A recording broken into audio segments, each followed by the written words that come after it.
I'm like, yo, what's the point, man? Even I can't even take even the guitar cannot help me. Fuck, you know. Even the guitar, wallah, I can't even. Wallah, I can't even the guitar.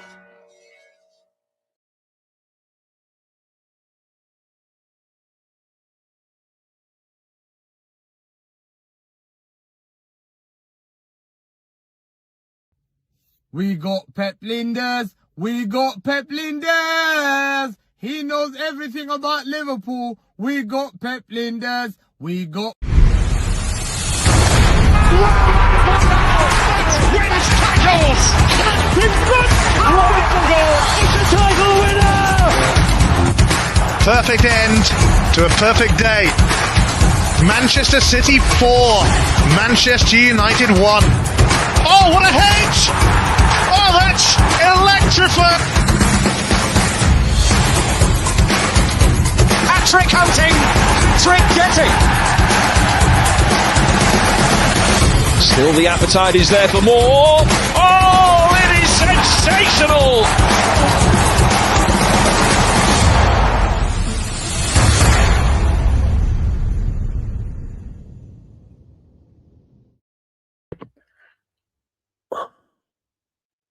Oh my God, City will be scary.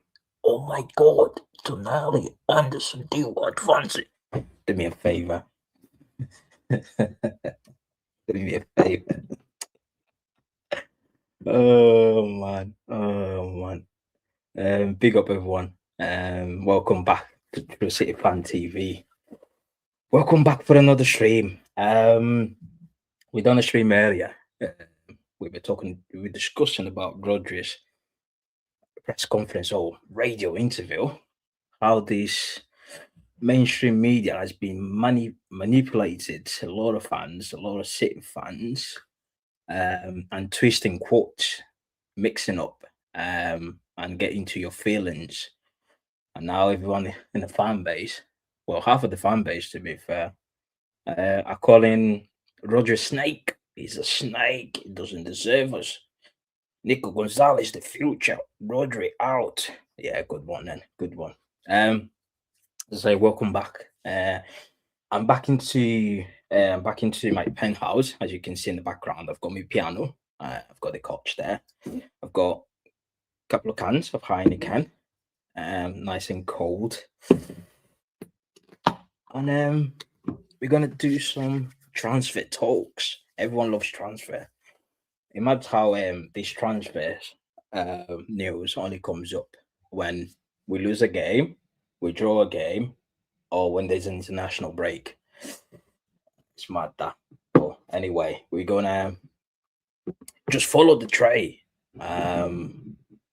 Follow the tray. Everyone is talking about transfer news. Anderson, Tonali, Livramento, deal, eminent. Yeah, good one. I'm sounding like Terry Flowers. You know what I mean? But yeah. Oh my God, City would be scary. Yeah, good on. We're not scary, mate. We're not scary. Big up, Cade. Hope you're well, my mate. Big up, Abdullah. What's up? I'm good, bro. I'm good. Just chilling, man. Just chilling. Enjoying me Saturday. Enjoy this international break. What a lot of crap, to be fair. International breaks are boring. The Brazil-France game was all right. I like that game. Brazil are awful. Oh my, they're awful. It feels like watching Burnley. Do you know what I mean? They're awful, that team. Chick Begestein, my guy. What are you saying, bro? You good? We got Pep Linders, yeah, man. Yeah, make sure you hit the like button. Make sure you like the stream, man, because there's a lot of fraudsters in here. There's a lot of frauds that they don't like the stream. Only come here to watch it. Like is free. Make sure you like the stream, man. What are they saying here? Big up Red Camp, Tonali, Anderson. My God. Oh my God. Oh my God. I'm glad it's taken out.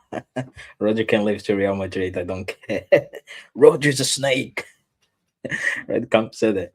Rodri's a snake. Snake Rodri. Get out my club. Yeah, good one. Good one. Big up to yourself, man. Do you actually want Tonali and Anderson? We're gonna discuss that. We're gonna discuss it. You're gonna get into that. Tonali, Anderson. Yeah, we're gonna discuss that. I'm gonna give you my opinion on them, on both players, and you guys make sure you drop your opinion on the comment section because we're gonna read them all. There'll be a couple of there'll be a few people joining us. I think Luke is just doing a stream at the moment. He'll be with us very, very soon. Kelster is coming. I think the US is playing. I think, yeah, US is playing. Yeah, US. It's called the USA International. They play. I think Kelsey is just watching that game. She said that she be coming when we're going after the full time. Oh, it's full time. It's 5-2 against Belgium. Belgium slapped them. Did Doku score? No. Onana scored. Not Doku. Did they play? Let me see the teams. Let's see the teams.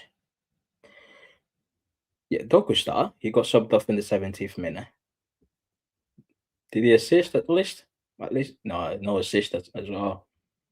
No goals, no assist. Yeah. You haven't seen the best of me, Doku told us. Yeah, we have, mate. You have one Premier League goal this season. One. You're telling me we haven't seen the best of you. What's the best of you then? Who is this guy? Oh, it's Roger. Spain's nice.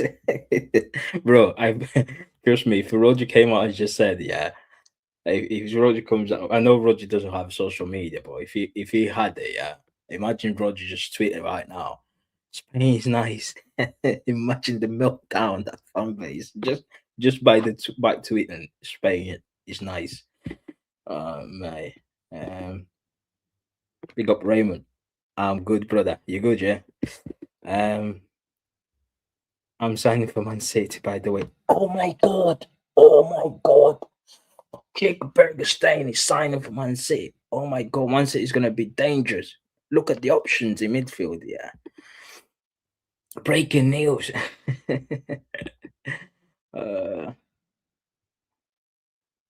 You have your chicken wings? Yeah, man, I did. There was some barbecue chicken wings, man.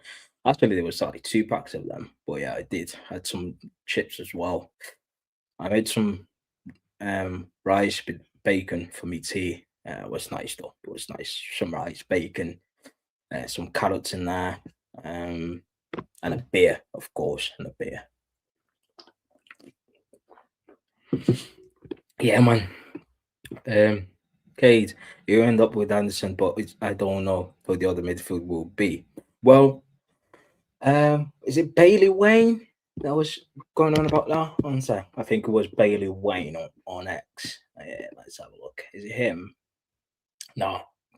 Graham Bailey. Why was I calling him Bailey Wayne? Graham Bailey.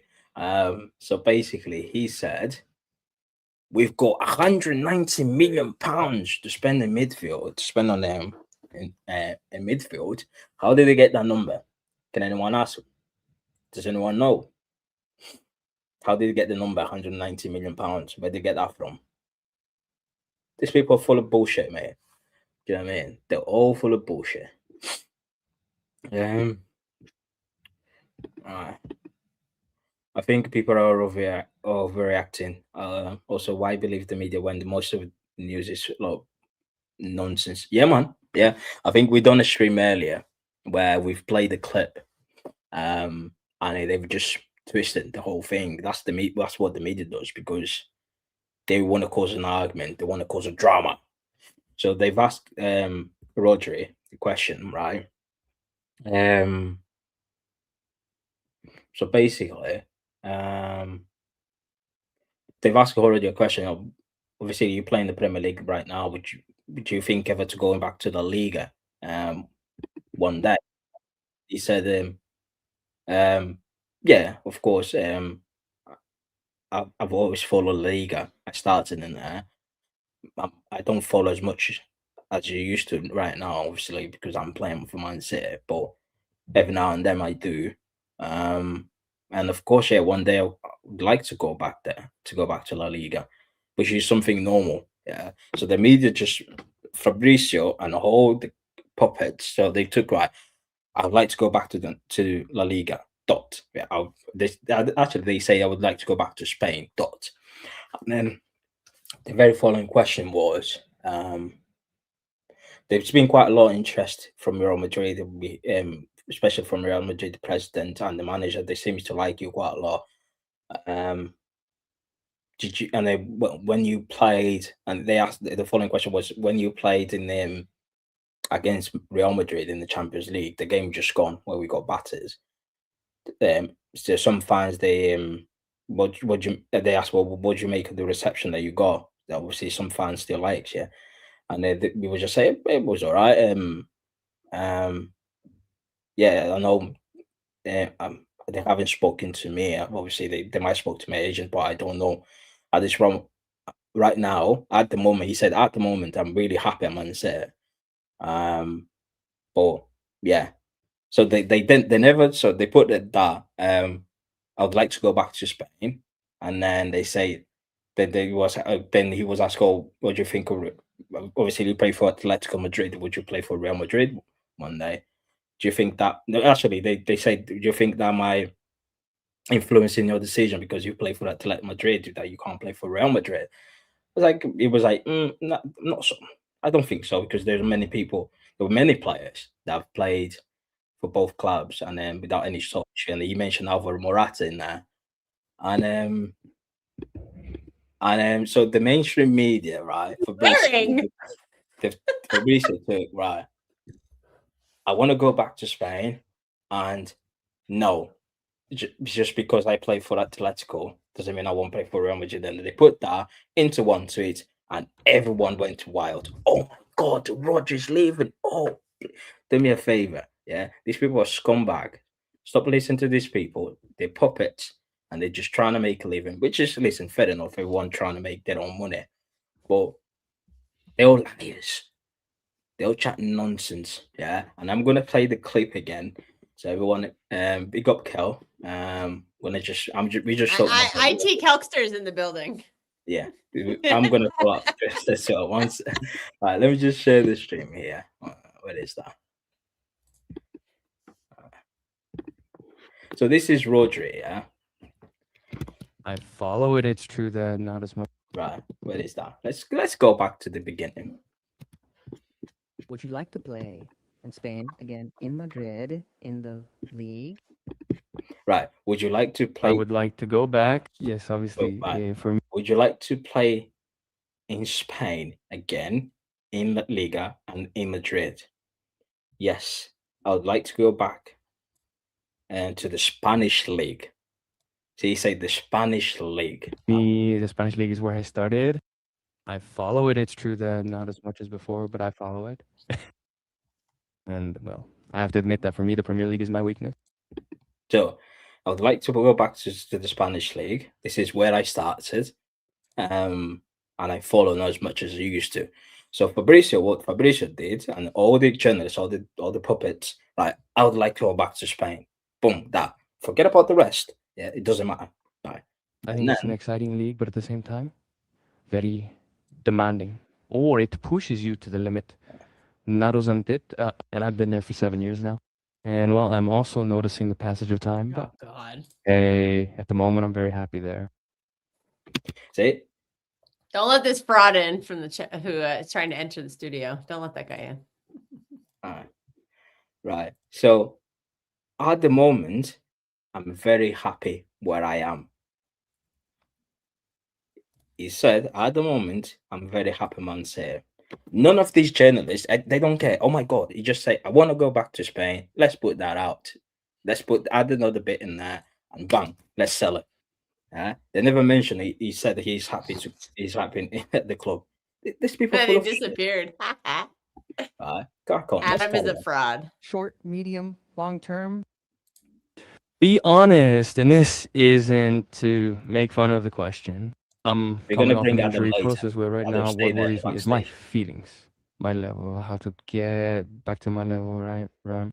The contractual issue will come when the time comes. Basically, he said, are you thinking that in the long short term, or basically they say, right, are you planning to go right now or maybe in the future? You just say, well, I don't plan that. Basically, I'm just trying to stay fit and just trying to get back to my level. Yeah. No, Oh, look at this and guy. even more so with the The World shark Cup is coming up. here. Honestly, my mind is focused on getting to my level right now. The only focus is not about contract. It's just get to my level, stay fit. Yes, it's normally a World Cup, and your contract runs until 2027. At some point, they'll start saying, Kobe, if Rodrigo doesn't renew, he could leave for free. Well, obviously, I do have 1 year left on my contract. Obviously, there will come a point when we have to sit down and talk. There'll come a point where we're gonna have to sit down and talk. I'm very happy, Man City. Obviously, my contract runs down in 2027, but right at this right moment in time, I'm just concentrate to stay fit, play a lot of football, and concentrate on my football. Basically, that's what he said. None of these journalists put that out. None of them. They just took one phrase. Yes, I would one day like to go back to Spain, and We can have a dialogue. yeah. Have they ever told you the president? Have they ever told you that the president of Real Madrid likes you? General manager of Madrid loves Rodrigo Hernandez. If you ever heard that, I don't know. Have you ever heard that? They said, I don't know. I mean, if they don't talk to me, they'll talk to my agent, right? But no, at the moment, it's A closed door for you. Having played for Atletico, no, he doesn't ask you to play for Madrid. No. no, but it's I don't know. There have been many players who have taken that path, right? See how they twist it? So the very first question, it was if he ever plans to go back to La Liga, which he said, yeah, that's where I started. Obviously, I still watching the league. I still following. One day I would like to go back, which is something most of the Spanish players that play in the Premier League, if not all of them, they say it. They one day they're not planning to retire in England. I haven't seen a Spanish player that retires in England. Never. That guy from Chelsea, the right back, I think what's his name? He used to play right back. He played for Chelsea for like 10 years. He went back to Spain. David Silva played for Man City for 11 years, went back to Spain. All these players, Cesc Fabregas. I was just going to say, didn't Cesc Fabregas decide to go back to Spain? Yeah. All these Santi Cazorla play in England for a number. All these Spanish players, they always go back to Spain and retire. Same work. Same work. Retired at Como. Yeah. Same work. And he's still there. Same work. Yeah. Same works for the English players. English players, they go playing in other leagues, but at the end of their career, they always come back to England. It's a normal thing. There's no drama. Even Belgian players do that. Yeah, there's no drama. Alderweireld, Mignolet, Hazard. I mean, but Kev didn't want to leave. He just got forced out. I think Kev wanted to stay here. So they ignored the bit where he says, "I'm very happy, Man City. I've got contracted, and I'm just concentrating, staying fit, and playing football." Then one day we're gonna sit down and talk. They never put that out. They don't care. Why? Because that bit is something that the rival fans, because they're the one that gonna bring the engagement, they don't want to hear. Right? If you wanna sell a news, if you wanna sell a story about Arsenal to a non-Arsenal fan, what would you do? You need to make something like, "Oh my God, if they lose this guy, it's dead end. Oh my God, City's gonna, see." There was it caused a lot of reaction. People didn't read because people don't watch the interview these days. They just go with what these guys say on the mainstream media. Yeah, they just read a headline and they're No. like, "Well, Yeah. that's it. That's directly, but gospel. That's it." overtime. But overtime. I mean, for me, he can't That just even directly, kind but of sounds like Rodri on the auto Yeah. dub. So then he said, obviously many players have played for Real Madrid and Atletico. I don't think this is a problem because Morata played for both clubs, right? That's what he was referencing to, Morata. And overtime. But overtime. I mean, for me, and he said, well, he can't give up on the. yeah, if you like Real Madrid is one of the best clubs in the world, you wouldn't say no. Do you know what I mean? David Silva years ago done the same. Has done the same answer. Remember when we signed David Silva? He was meant to go to Real Madrid initially, and we nicked it. Yeah, we paid 24 million pounds back then, and we got David Silva. 2 years after, Real Madrid was trying to sign him from us, and David Silva said, "No, but I'm staying Man City." Obviously, like the club made sure he stays at Man City, but the Spanish media was trying to get David Silva to Real Madrid for years, and there was always headline every summer: David Silva back to Spain. It's because Fabrizio posted the quote that people think something is happening. That's the only reason. Best clubs in the world, right? Obviously, Idiots. They say that because Madrid needs needs. And then he said, yeah, obviously they say that because Real Madrid needs an organizing midfield. midfielder, that's what they say a lot. Well, maybe now they'll say no because they've beaten us, and they'll say that things are going well for them. I don't know. I think that's what we were here playing the Look at that, yeah. That's the question. When what was your reception when you played at Bernabeu recently? Many Real Madrid fans in the stands were looking at you, and the stands were looking at you. How are you received there? One of you guys. Well, it's a club that has always been highly respected, and it has a fan base that is devoted to them. And for me, playing at the Bernabeu is always incredible. It's a stadium that really impresses. And that's even though you took the Ballon d'Or from Vinicius. Well, you took it from him. You both played for him. You finished for second. You beat him. They still remember him there at your city stadium. Well, I think that's part of the healthy rivalry that Manchester City and Real Madrid have become. I've been in England for 7 years, and I've played against them 6 times. Yes. Yeah, many knockout rounds. And, well, I think it's a natural. So the rivalry that doesn't matter at all, and we don't go there. You ever talk about it with Vinicius? No, I didn't. I haven't spoken to him personally. No, I haven't spoken to him, but I remember that day at the Bernabeu when I think they wanted to play us off against each other, and I feel a deep admiration for Vinicius player and for what he did that year. I think it was a great year for him too, and in the end, it was other people who decided that I should go. Well, Yes, that's a number. absolutely. But yes, I think they wanted to play us to have.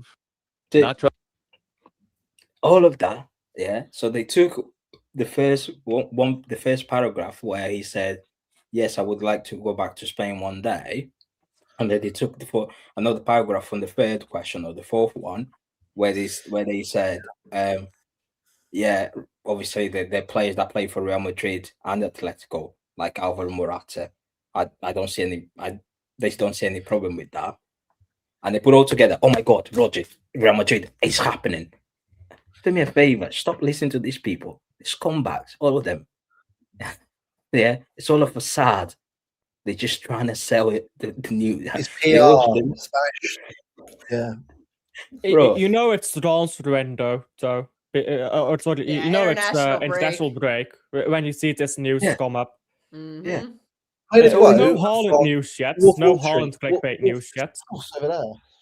And this station here, this station on the Cerro, yeah, this is a radio station. Guess where this radio station is based? Ooh, Madrid. let's take a gander. It can't be Madrid, can it? Exactly. Oh, shocked. Colored me shocked. Come on, man. What are we doing here? What are we doing here?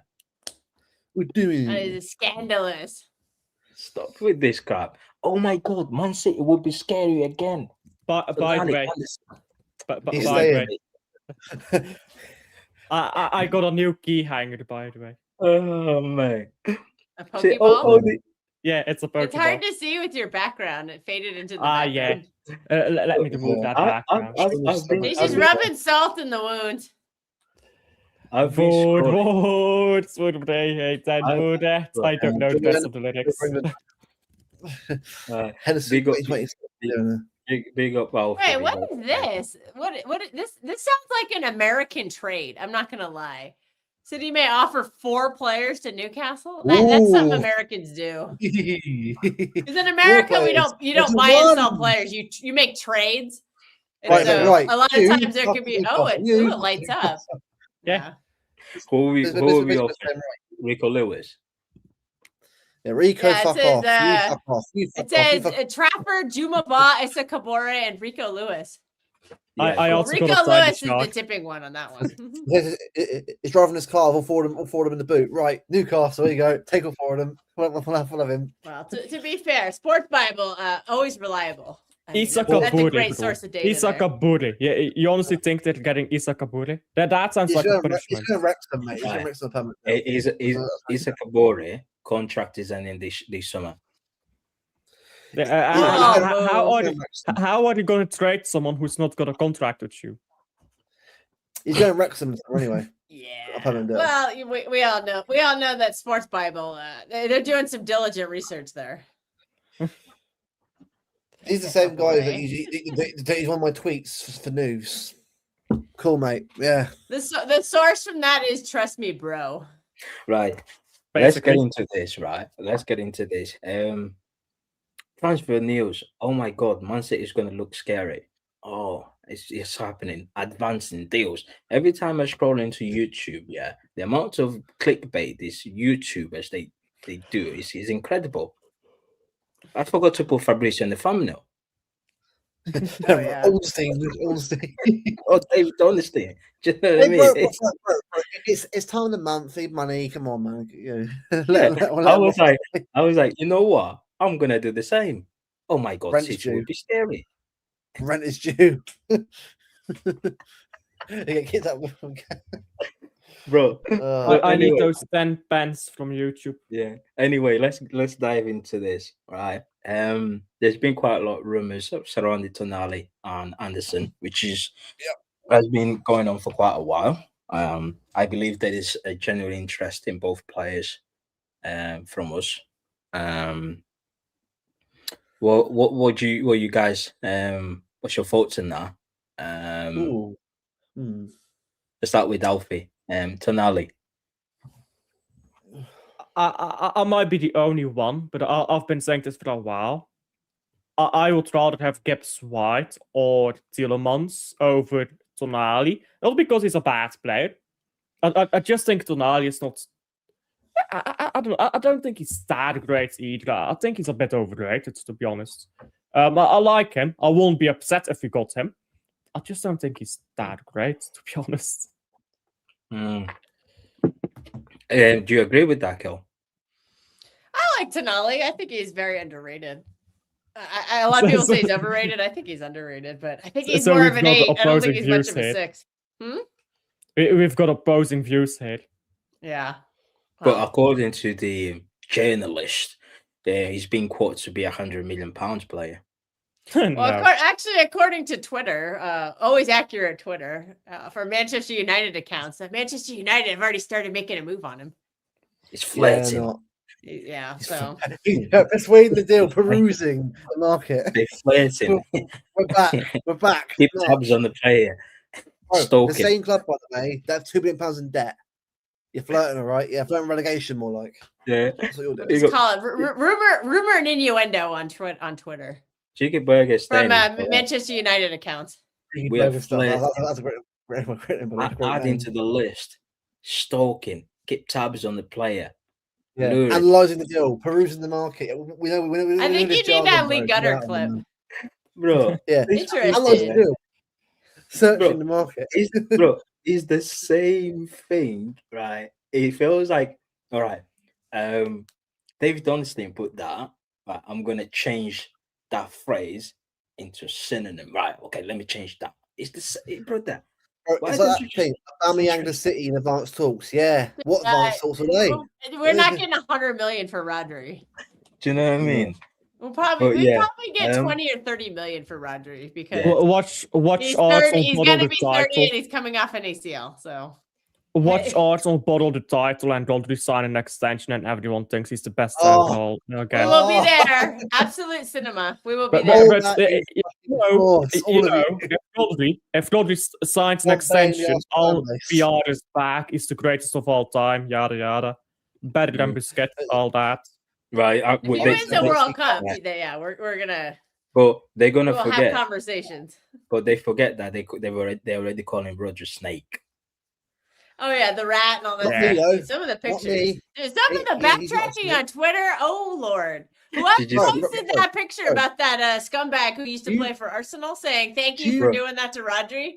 I hope that guy's account has been Apology Bro. form. Fuck off your apology. You're not a City fan. Bro, Man City, posted them. Do you know the player of the month awards thing? Where they post the Etihad. I Rodri. clicked it. There was Rodri and Cristiano. Bro, I clicked on there. I was reading the comments.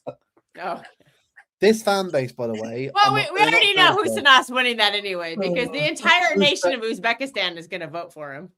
Bro, Look, I can't wait for right? Husenas to be nominated for Premier League Player of the Month. He'll win that by the biggest margin of all time. Rodri loves the club, bro. He is not a fucking. Literally, did he say I'm leaving the club? Did he say No. I'm staying around? No, he answered questions. He's going to talk to the club anyway in the season. He'll probably sign a deal. Bro. Fucking hell, fan base. Yeah, but I'm 12 years old and I want him to sign now. Bro, look at That this. works, bro. Get fucking. Oh no, are you reading the comments? Right. Oh, It's God, time to no. A select. pro Oh. Roger Can you zoom posted. in a Someone bit told more? me to read the room. Wait, I was like, Mateus, you don't follow City on Twitter. No, I don't follow them. I Wait, think Are they you blocked gonna? you. No, hold on. It'll piss me They off. probably blocked Mateus. Can you zoom in a bit more? One sec. Fully the Rodri. There we go. That's better. That's my man player of the month. Alright. So they said, it's time to select your Etihad player of the month for March. Oh god. Oh, no. That's your vote. Oh. Let's go back from here, man. Nobody's voting Rodri. I speak for the City. Disrespect. We don't vote for snakes. Kyle Walker. Wow.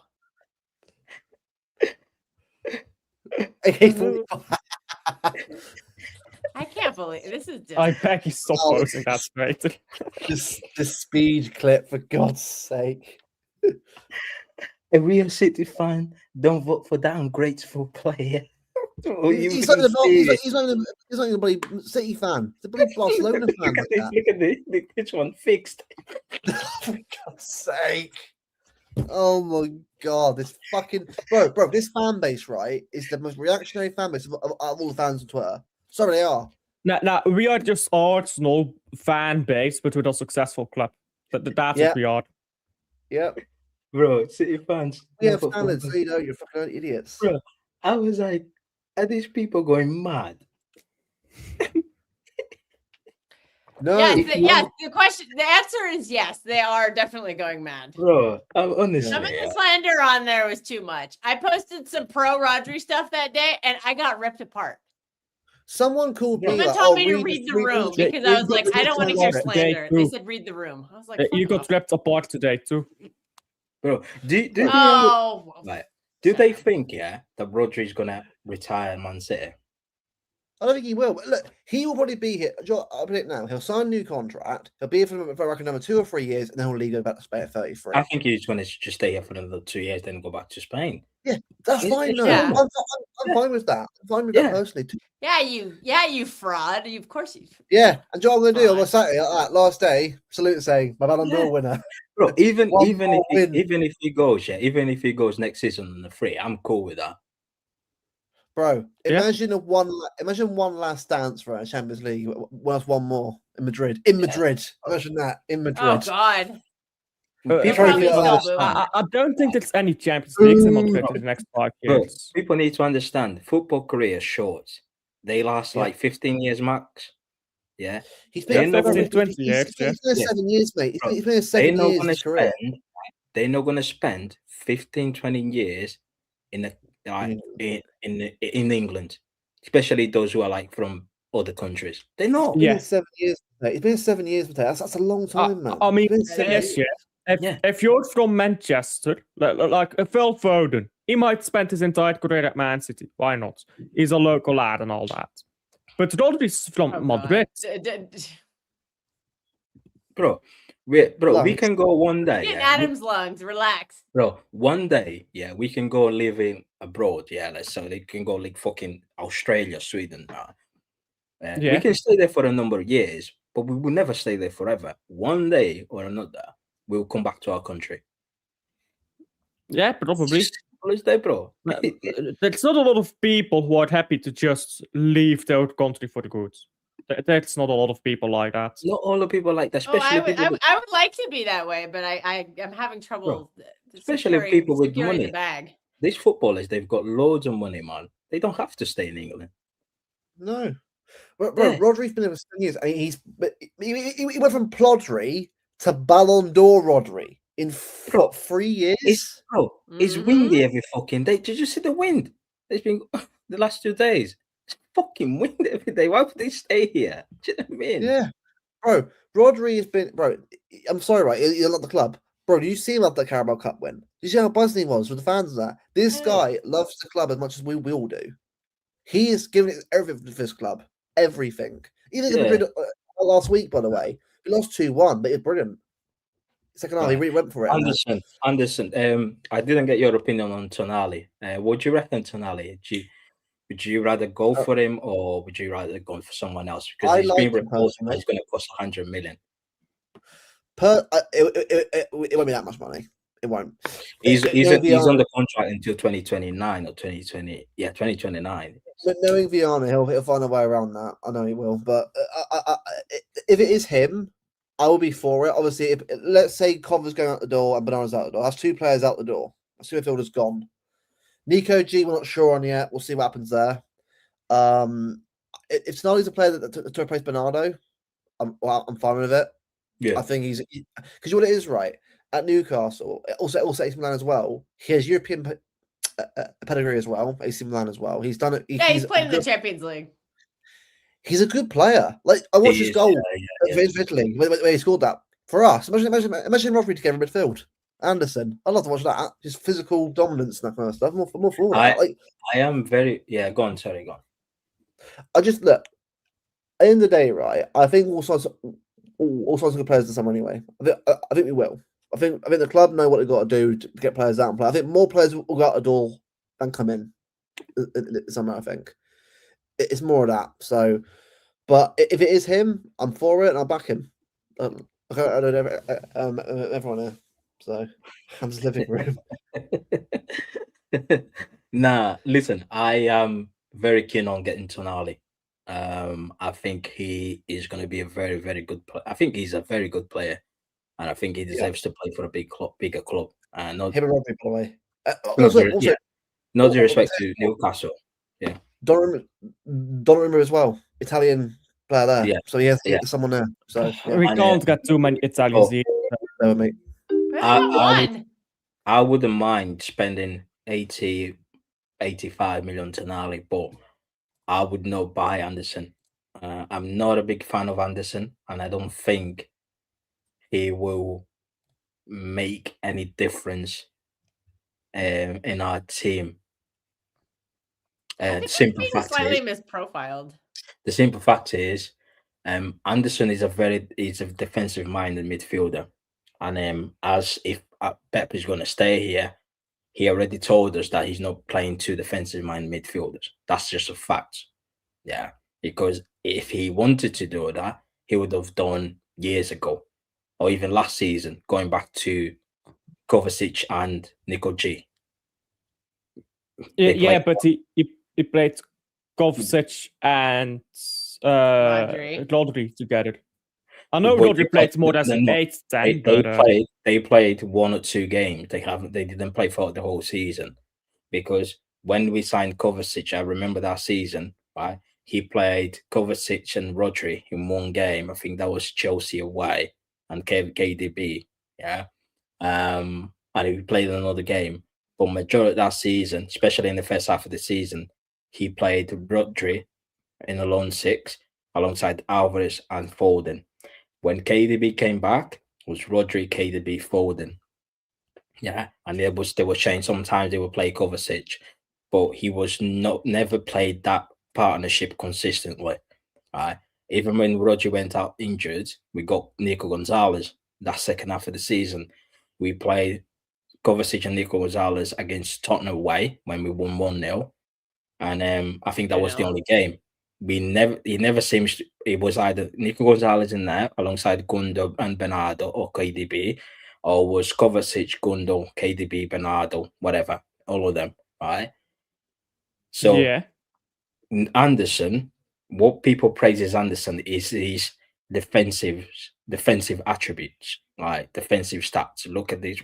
But the problem is his defensive stat looks great because he plays for a club like Forest, who is trying to fight relegation. So that he does every ground he goes to, they do a lot of defending more than attacking. All right. And Man City, on the other hand, we do more attacking and less defending because we have most of the ball. Right. If Anderson is playing, the question will be asked, what can you do in the final third? Can you put a pass in? Can you put that ball through? Can you cross? Yeah. Can you get into the box to score goals? All right. Because you're not going to be playing in that sixth position. Rodri's going to stay. Rodri's going to be playing there. And if you're so defensive minded player, then you either have to play when Rodri's not available, and if you will be asked to play in that sixth position, can you do it by yourself? Can you receive the ball from back to front? Can you dictate the play? Because when you're playing as a holding midfielder for Man City, there is more than just winning the ball, put the tackles in. It's all the holding midfielder at Man City controls the whole game. Yeah. They defend, they protect the back line, but they also dictate the play. That's why Rodri is ever since Rodri came back, you don't see Nico Gonzalez. Nico Gonzalez is very good at what he does, but Nico Gonzalez is very, very defensive minded. Rodri is more offensive minded. If you go back to look at the first goal, Nunes to O'Reilly in the cup final, Rodri was almost played as a winger for that goal. He laid the ball off to so that's Rodri. He's involved in every aspect of the game. And I don't see Anderson doing that. I see Anderson a player that is going to be very good if you play him alongside the DM. It just offered him to play a box to box. But when he, in terms of doing the defensive duties in the midfield, win the ball, win the duels and whatnot. But in the final third, I just don't see it. Yeah, Anderson probably got one goal. That was all season. That's probably the goal we gave it to him from outside the box. Do you know what I mean? And having that space and time to shoot from outside the box, if you play for Man City, you won't get that because we don't defend much. We mostly attacking, and when we're playing against the team, they defend in numbers, so they close down all the possibilities for you to shoot from outside the box. What sort of inventiveness? I just don't see that happen. I just don't see a player that will add something into the squad in Anderson. Tonali, on the other hand, is a more creative player. Do you know what I mean? He defends well, but yeah, but Tonali would be fine, but he wouldn't beat the Rodri replacement, would he? No. No, he's not a six. He's an 8. Tonali. Do you think though? Because we've already we're now talking about we spent £60 million. Yeah, but do you think Gonzalez is that long-term Rodri replacement then? And now our job is just to find someone who's more of an 8. Is that the idea? It should be, because if you've got Nico Gonzalez there alongside Tonali, that's solid, man. Even the Nico Gonzalez alongside O'Reilly, it's solid. I mean, I think when you had Gonzalez and Bernardo on the pitch together, I think that's the best we've had in midfield all season. Because Gonzalez is good on the ball, but he's not great. But Bernardo was able to get that ball into the front forward, even if he doesn't create much himself. I think Tonali could do that same role, and maybe a bit better because he's a bit younger. He could do that a lot and he better. can create a bit more himself. And Also, Tonali can take tempo. He will just sit there with Gonzalez, won't he? Yeah. See, Tonali is a more all-around player. And Anderson, I don't think Anderson is better than Nico Gonzalez, if I'm completely honest. Yeah, I don't think so either. I just think the issue is we need English players. Right. No, you can. There's just not a lot of good. There's just not a lot of elite English players, but we have to do it because there's a quota. There's rules we have to follow. I mean, we've got quite a few English players already. I think in terms of the homegrown, I think we are not too bad. We just they're all leaving. After this summer, it will probably only be Foden, Nico O'Reilly, Semenyo, and Gehi. That's it. But we don't know that. Foden, O'Reilly, Gehi, Semenyo. Because Trafford's gonna leave, Rico Lewis is gonna leave, Stones is gonna leave, Ake's gonna leave. Those are names we've been holding on to for a long time. We've still got Bettinelli. He might leave. I don't know, but we also maybe the Chiefs just sign a backup keeper who's English. I don't know. Bentinelli is just there to make up the numbers for. He's just a new Scott. But we don't know if he'll stay. He might not. He might go. No, Kelsa. The problem is you miss not the point. Right? The point is, right? Let's say, for example, the guys that you think are going to stay that are homegrown: Gehi, Semenyo, Foden. Who else? O'Reilly. That's 4, and you've got Bentinelli. That's 5. Right? The rule states that you don't need to register 8 homegrown players. You only need to register 8 if you register 25-man squad. Right? So I think we need to though because there's so many games. No, we can't just run players into the ground. The thing is, Pep never goes with 25-man squad. He's never happened. So Pep can have them 5, right? And he can add academy players under 21. You can add. They don't count. We got rid of most of our academies. Like Mukasa and Mufani, they're not coming back. Well, he can add another 17 foreign players plus 5. That's 17. That's 22. He's sorted. He can register as long as he leaves a space, 3 spaces, but that space can only be used for homegrown. So he's gonna have a squad of 22 players, but he's have room for 3 more players. Then 3 players needs to be homegrown. So that's what Pep does. By the way, all players, as it's 21 and under or under 21, I'm not quite sure, but it's one or the other. They don't count towards that 25-man squad. If they're under a certain age, I'm not sure what the age is, but under a certain age, you don't count towards that. Under 21s, they don't need to be registered. Yeah. Only in the Premier League. But if you're playing Champions League, then they have to be registered. Yeah, but Champions League is Champions League. You can also register a lot of players to your bid list. No, the bid list is for the academy players. Who've been So if let's say, for example, an Echeverri, if you want him to play in the Champions League, then you have to register him. Because I think there's like a list and a B list. Though the B list, I think it's for 21 and under, but there are limits. Right, a B list. I'm not sure how the under 21. Champions League has academy requirements, though. Yeah, you have to have academy trained and you have to have association trained. Yeah. Which is Gay men are association trained, and then Foden and the homegrown O'Reilly would be academy trained. The homegrown problem, the homegrown issue, we won't be a problem next season. As long as if Pep likes a small squad, Pep like 21, 22 players. That's his max. Even you can go back to last season press conference. He said, "I'll probably have a bigger squad." But then he turned around and said, "No, I likes a small squad." He went for a small squad this season. So that's what he likes to do. He likes a 22 man squad, yeah, is have his 5 homegrown and he have his 17 foreign players that he trusts. And he just mixed it all together. Boom, you've got a squad. Do you know what I mean?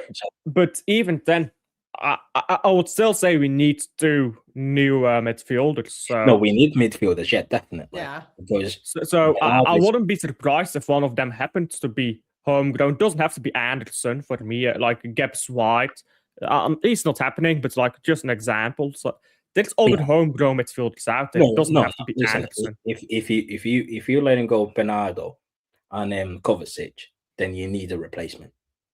For the both of them, yeah. Kovacic hasn't played a single minute this season, so what is there really to replace? Because he was injured. I know, but like you're saying, like, oh, we have to replace somebody. Like you're replacing the body, but like he literally hasn't featured this season. Yeah, because he was injured. Otherwise, you're replacing the numbers. Because at the end of the day, Cal, you need to remember that we are coming. As soon as the season ends, the players are going to the World Cup. As soon as the World Cup ends, they're coming to start the league season again. So they would just crack on playing football. So you kind of need to have your bodies in there in case you go in a massive injury situation. Do you know what I mean? You think Max Alain stays another year, or do you think he goes immediately? I think he goes on. He's gonna go. I think we'll sell him. I won't be surprised if he stays 1 year like McAtee and then gets shafted. I think Alain will be sold. I don't think we're gonna. Yeah, he'll be sold, but I don't think he'll be sold this summer yet. I think he'll be sold summer after. No, we'll sell him. He's gotten the taste of playing every week. He doesn't want to play for. He doesn't want to sit on our bench. Yeah, but so did McAtee. I guess McAtee. And McAtee apparently has not been playing much for Forest. Yeah, I don't know.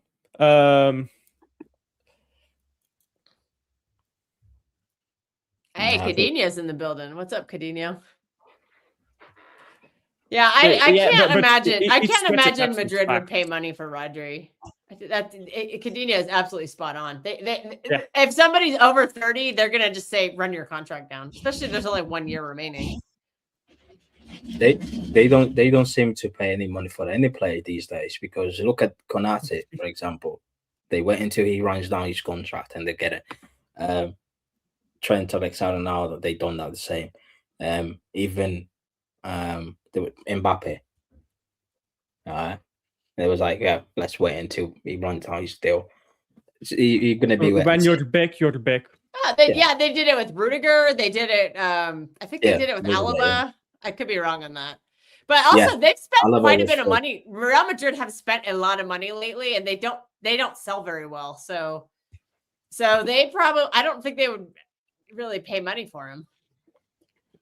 Which is funny because Madrid used to sell really well. That they always sold players like 1 year before they got bad. Yeah, the timing. Yeah, because the last one I remember them really selling, like they did it with Casemiro. That was like that. That's the most recent example I can think of. No, I don't think they do. Right. Bale was sold Ronaldo for what, like 100 million or something. Yeah, that was a lot of money. That was one, but Bale left on a free. Hazard, yeah, they paid a lot for Hazard. But they paid a lot for, like, they paid a lot of money for Endrick. They had to pay a lot of money for Mastantuono lately. Tushimani was a lot of money. Camavinga, I don't think Camavinga was actually that much money. But they've Mbappe was free. I guess Rodrigo and Vinny they already had, but they paid 50 million for Houston last summer. So they've been spending more money, and I can't think of any sales they've really had. But by the way, what's your opinion on the Zverev Nippon kids? I forgot we even had him. Zverev Nippon. Naipan, or whatever his name is.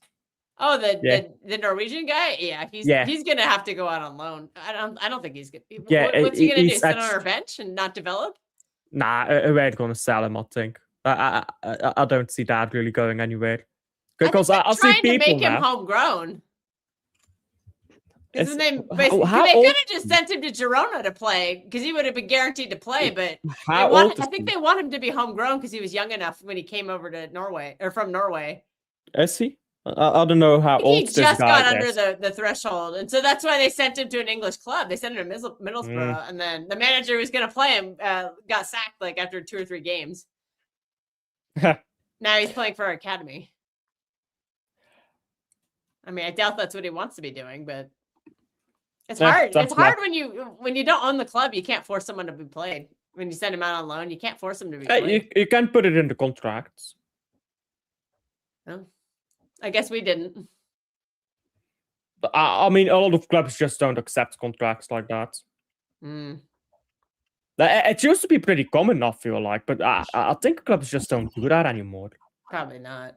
But that's what's working out so well for Victor Hayes is that we can pretty much strong arm Girona into being like, yo, play this guy. But he's actually been quite good for Girona, so he probably just gets picked based on merit. Well, yeah, he's been the best player according to the people who watch him. I've only watched a couple of games, but I've been impressed. I saw him he's very good against. I saw the Madrid and Barcelona games against Girona. He's very good in those games. Yeah, I've not watched a lot of La Liga this year. Normally, I watch La Liga a lot more. Just didn't feel like watching this year, I guess. Yeah, Liga, bro. That launch against Mets game, that was cinema. Mets are total shit. If you ever want to widen Steve up, Steve hates Mets with a passion. I think I don't think Rodri will go at the same time as Bernardo. I think Rodri will stay for another year. Because someone asked. John Stones is leaving. He's injured. Stones has to leave. He's too injured. Also, he makes too much money. Do you guys think that the Rodri is taking his time because he wants to see what Pep's gonna do? No, not really. I think he needs to stay fit. You need to remember that Rodri has only started playing regular football now. He didn't play in the first half of the season. I mean, I can see if Pep leaves that maybe Rodri is like, yeah, I'm a go, but still, he's got a contract still, so it's not like he can just go. A contract.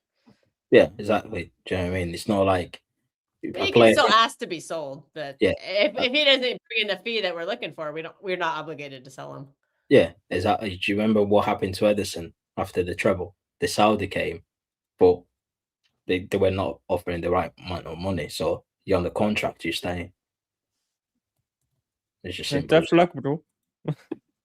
Tough luck, bro. Exactly. Do you know what I mean? Because at the end of the day, how many times has Bernardo wanted to leave? Yeah, to Barcelona. Remember, they even included 50 million. Buyout clause, and nobody 50 million euros, and they never paid for it. Do you know what I mean? So, if you're on the contract, you stay, man. Unless we get a fee that matches what we want. Because at the end of the day, when we go to other teams to buy the players, we pay the money they're asking for. So it shouldn't be any different. And we're pretty crap at selling players, aren't we? So we're good with Turkey, Semenyo, Savio, and Foden. Savio. We need to all of it. We could have sold that man for 70 million, bro.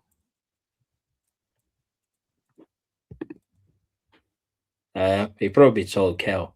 I don't know. I don't get info from anybody.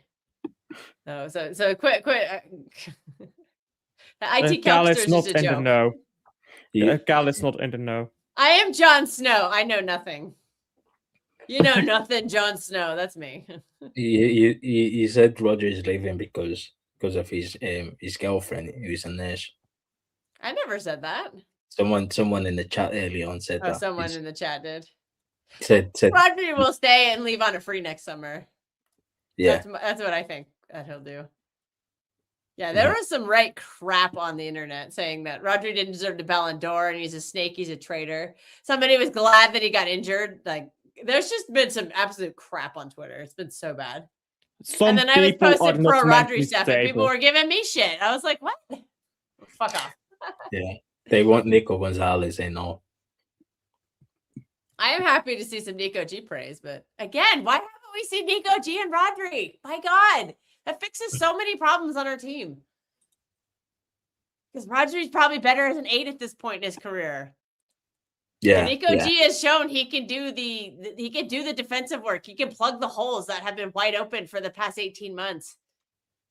Holes that Kovacic and Bernardo were not occupying, the space they were not occupying last season. Nico G is showing that he can occupy those spaces and stop the bleeding. I don't know why you wouldn't try the two of them together. It just blows my mind. And that's the problem. I think we could be in a serious pickle because if Rodri does want to leave this summer, the club will obviously do what he wants. But the problem is you think Nico G is ready to step in. But I think Pep has been absolutely alienating Nico G, just refusing to play him at all. If you watch his minutes since the year turned to 2026, he's barely played. I think he's started like 1 or 2 games. Like he doesn't play. Pep's good at that, isn't he? Yeah, but why would you spend all this time building the guy up just to tear him down? Like, I don't get it. I don't think Nico G's ever had like a pure stinker for us. I think he's been very good every time he's played. Maybe some games a little more on the average side, but I think he was one of our best players in the first half of the season. Like he was saving our butts when Rodri was injured for 8 weeks or 10 weeks or whatever it was. Nico G started all those games and we won 8 games in a row in all comps at one point. Like he was very good for the team, and the treatment has just been so poor. I don't get what Pep is doing. Like, why are you just ignoring? He's giving him the Calvin Phillips treatment when Calvin Phillips, you knew, was throwing stinker after stinker after stinker. But like Nico G has been very good. I don't get it. I think it's almost borderline cruel. I'm like, just like, why are you just ignoring this guy? It's not like he's been shit. He's been good. It's frustrating. What do you think about that? I think Nico G is just. I mean, Matej said it earlier. Pep doesn't want to play 2 defensive midfielders. So Pep doesn't think of Rodri as an 8. It doesn't matter if Rodri can play as an 8 or even as better as an 8. Pep does not think of Rodri as an 8. He could be the best 8 of all time. He could be better than any 8 football has ever seen. Pep doesn't think of him that way. So it doesn't matter. So because Pep doesn't think of him as an 8, he's always going to play him as the 6 because he sees Rodri as the 6, and Rodri as a 6, he is better than Gonzalez. So it's just, I'm not going to play 2-6. I'm not going to play a double pivot. I don't want to do that. I think some games though might be if you're trying to like set up shop and like it doesn't matter. Pep doesn't there like are that. some games I think it's appropriate. Like you should have done that at the Bernabeu. Pep doesn't like that. Should have done that to Bernabeu. Yeah, but that's the thing. Pep doesn't like that. If he every time he tries to defend the results, he brings on a centre half. He brings on a defender. Most of the time he brings on Ake. Ake hype, you know. Yeah, because he's trying very to defend, good in the cup final. Because he's trying to defend the box, so he's not thinking in terms of adding an extra leg in midfield or fresh legs in midfield. He trusts Bernardo to run around for 90 minutes. He trusts Rodri to run around for 90 minutes. Which, by the way, I'm not sure if you agree with this, Matej, but I don't think Bernardo can run for 90 minutes anymore. No, he hasn't been able to for a while. That's part of the reason we've been dropping so many points at the end of games late in the second half. It's because Bernardo runs out of gas. It's not his fault. He should have been taken off the pitch. Instead, Pep's like, no, I have to have my experienced player out there. Well, guess what? He's out of gas, and we concede cheap chances. I think Pep just can't. That's why we're so far behind in the title race. But for me, Bernardo Silva, right? The ability hasn't gone. That you can tell us. It's that, unfortunately, he's played so much for us and given so much for us already that he hasn't been given any kind of rest, really, which isn't his fault. It's the manager's fault. Which is why it's to the point where he can't do it anymore for 90 minutes. We've got enough options. He's a 60-minute player now, not a 90-minute player. We have enough options to rest him. Yeah, we do. Why can't Nico G play 30 minutes in a game? Give Bernardo the experience off the bench. Off the bench, you can do a lot. You cannot or tell start me, him and bench him, but you shouldn't be playing 90 minutes anymore. You cannot tell me that you cannot take Bernardo Silva off in the 65th or even the 70th minute and bring on either your 200 120 million pounds a week Foden, well, 220,000 pounds or 180,000 pounds a week Reinders. See, Reinders for me, right? I don't get it. O'Reilly, if he doesn't start five right. Like Reinders for me, right, has shown that you know what, there's something there, and I think if you just give him opportunities, you might see more. You might see more output of it. Because at the end of the day, what happened was, right, he found a way of playing. So when we were crying out for legs in midfield, he decided, right, I'm going to take O'Reilly from the left back position and put him in midfield alongside my captain and Rodri. He looked good, and then the fans were like, Czech has to play because we need creativity. No one is creating for Haaland. Czech needs to play. Czech needs to play. Right. In order to Czech to play, he found himself in a dilemma or in a conundrum where Rodri is my 6, is my whole midfielder. O'Reilly gets in. He's a fox in the box. He runs into the box. He scores goals. He always, if a cross comes in, O'Reilly will be there in the back. Big game player. Big game player. Box crusher. And I've got me captain. Doesn't matter how well he plays. Doesn't matter how poor he plays. He plays. So what he's done is that's frustrating me. So what he done is, Rodri can't be benched because he's another whole midfielder. You rest him. And my captain is dropping stinkers, but he knows the pattern. He knows the system. He does exactly what I asked him to do. So I'm gonna take O'Reilly from the midfield. I know you've been scoring goals, son. I know you've been getting to the box, heading. I know. I'm gonna put you back into left back because the fan base are pressuring me to put Cherky in midfield. Rather than, right, I'm gonna take my captain, keep the legs of O'Reilly midfield alongside Rodri, and I add a creative player next to them. He doesn't think like that. He cannot see a planet or a team that he puts out there without his captain. Do you want to see next season, by the way? And that's why we haven't really won a whole lot in the past 2 seasons.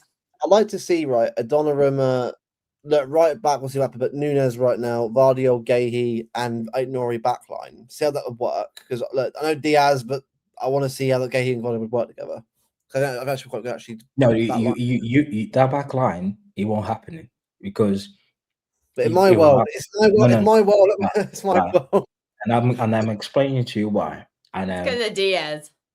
And I'm gonna explain to you why. When we bought Semenyo, I put something on the group chat, and I saw sent to the guys on X, and I said it right. Watch. There'll be a civil war in this fan base with the arrival of Semenyo and the return of Rodri. And everyone's, oh no. I told you, and I told them why. Doku is Pep's left winger, right? He plays on the left. We signed Semenyo will play right winger. Right. Yeah. And up front we will be playing Haaland. Right? So right now back then we were playing Nico G, Foden, Bernardo, Cherky. Right? And I said it, right? Rodri coming back, Rodri will go straight in the team, right? And there will be only one spot for either Cherky or Foden, because Bernardo Silva is not coming out this team in any way, shape, or form. He's staying. Well, the thing is, this is why he needs to leave the club. So fast forward a few weeks. In March, Foden and Cherky were being benched, and we stopped scoring goals. Right. We kept dropping points because we couldn't score enough goals because there was no creativity on the pitch. Yeah, Foden, and I said it right. The team needs creativity, so he needs to bring on Cherky, but he was reluctant to bring on Cherky because that would meant right either take Nick O'Reilly from the midfield or take his captain. But Nick O'Reilly is playing well this season. Right. He's been much better in the midfield too, I think. So what did he do? Right, Nick O'Reilly, go back to left back. Ain't Nori, sorry son, you go on the bench. I'm going to put Cherky in there because I cannot play a game of football without Rodri and Bernardo in midfield. You can't, which is fine because at the end of the day, managers have their favorite players. I understand that. But yeah, but it's at the detriment of the whole team. That's the problem. That's the problem. When you're not willing to sacrifice. It's literally costing us points. when you're not willing to sacrifice the ones you love for the team, then it's going to cost us point. But anyway, we need to move to our last 2 points of the show, which is contract situation. Right. And at this right moment in time, we've got 4 players who is going to 1 year, the last year of their contract. Yep. Foden, Rodri, Kovacic, Nathan Ake. Well, Cover's gone. Cover's going. Like again, love Cover, but I'd rather him sort of get football elsewhere. He ain't gonna play. He's a good player, but he ain't gonna play. Yeah, he's blocking a spot for somebody Well, else. if you want And to he's sell blocking a Kovacic, foreign slot too. And if you want to sign Tonali and these players who are foreign players, you need to clear up slots somehow. if you want to sell It's an easy Kovacic, one to clear out. if you want to sell Kovacic right now, do you think we will get any fee for him? Maybe Sort of 5 accept million, cheap money for him. 5 to 10, possibly. Probably. Yeah, I mean, 5. that's very low, but He's been out all 20 season. million We're not or gonna. We something can't like make that. can't be He choosers. hasn't played football for a year. Well, Saudi, you know Pep will play him somehow. Yeah, you know Pep He's will been force on the him into bench, his but he team. hasn't featured yet. So I actually don't know about that. Ake, I think he'll go. I like Ake, but and Carabao Cup final is brilliant, but bro, he needs. I think Serie A, bro. Serie A, go out there. He would do well in Syria. I think What about- his Premier League time is done. That's fine. So What would about- Bernardo. I think Bernardo would fucking cook in Syria. What about Foden? Where you guys standing on Foden? I mean, he's signing an extension, He's isn't gonna he? sign a new contract. Rodri You know as what's well. gonna happen is when Skater. I think when Pep finally leaves, that's when Foden. Right. Foden's gonna have to sit there and be dicked Right. around until Pep What's leaves. what's your position on Foden? And if you're Foden right now, would you sign a new deal? Right. Personally, Because if the reason why I'm asking, Pep, fuck off. But if you the can't, reason why I'm have Foden- asking, right? sorry, The reason, you yeah. got to play him. The reason why I'm asking is Foden is going to be 26 years old in a couple of months' time, right? He's not a kid anymore, and he's not been playing. I get the sentiment of, well, I'm playing for my boyhood club. This is where I grew up. This is the only club I know. However, you are at an age where you were standing at the table at one point in your career alongside the Mbappe, Bellingham's. Yeah, we played PSG and you called out Mbappe on Twitter. You ready, That was bro? brilliant. He deleted it because his PR team deleted it. No, Because- should have kept it on. Bro, because you were there already. He was there with Mbappe. He was there. Yeah. So right now, you are finding yourself in a situation where you're not been playing games. Last time you start one game, you start one, you start two. I think it was 2 games in the last 11. But if you take out the cup games, you start 1 in 11, which it was Fulham at home. So it's okay, but I'm gonna get a pay rise. I'm gonna sign it. But the way things are looking right now, and the way the manager's trying to planning for next season, you're not only starting 11.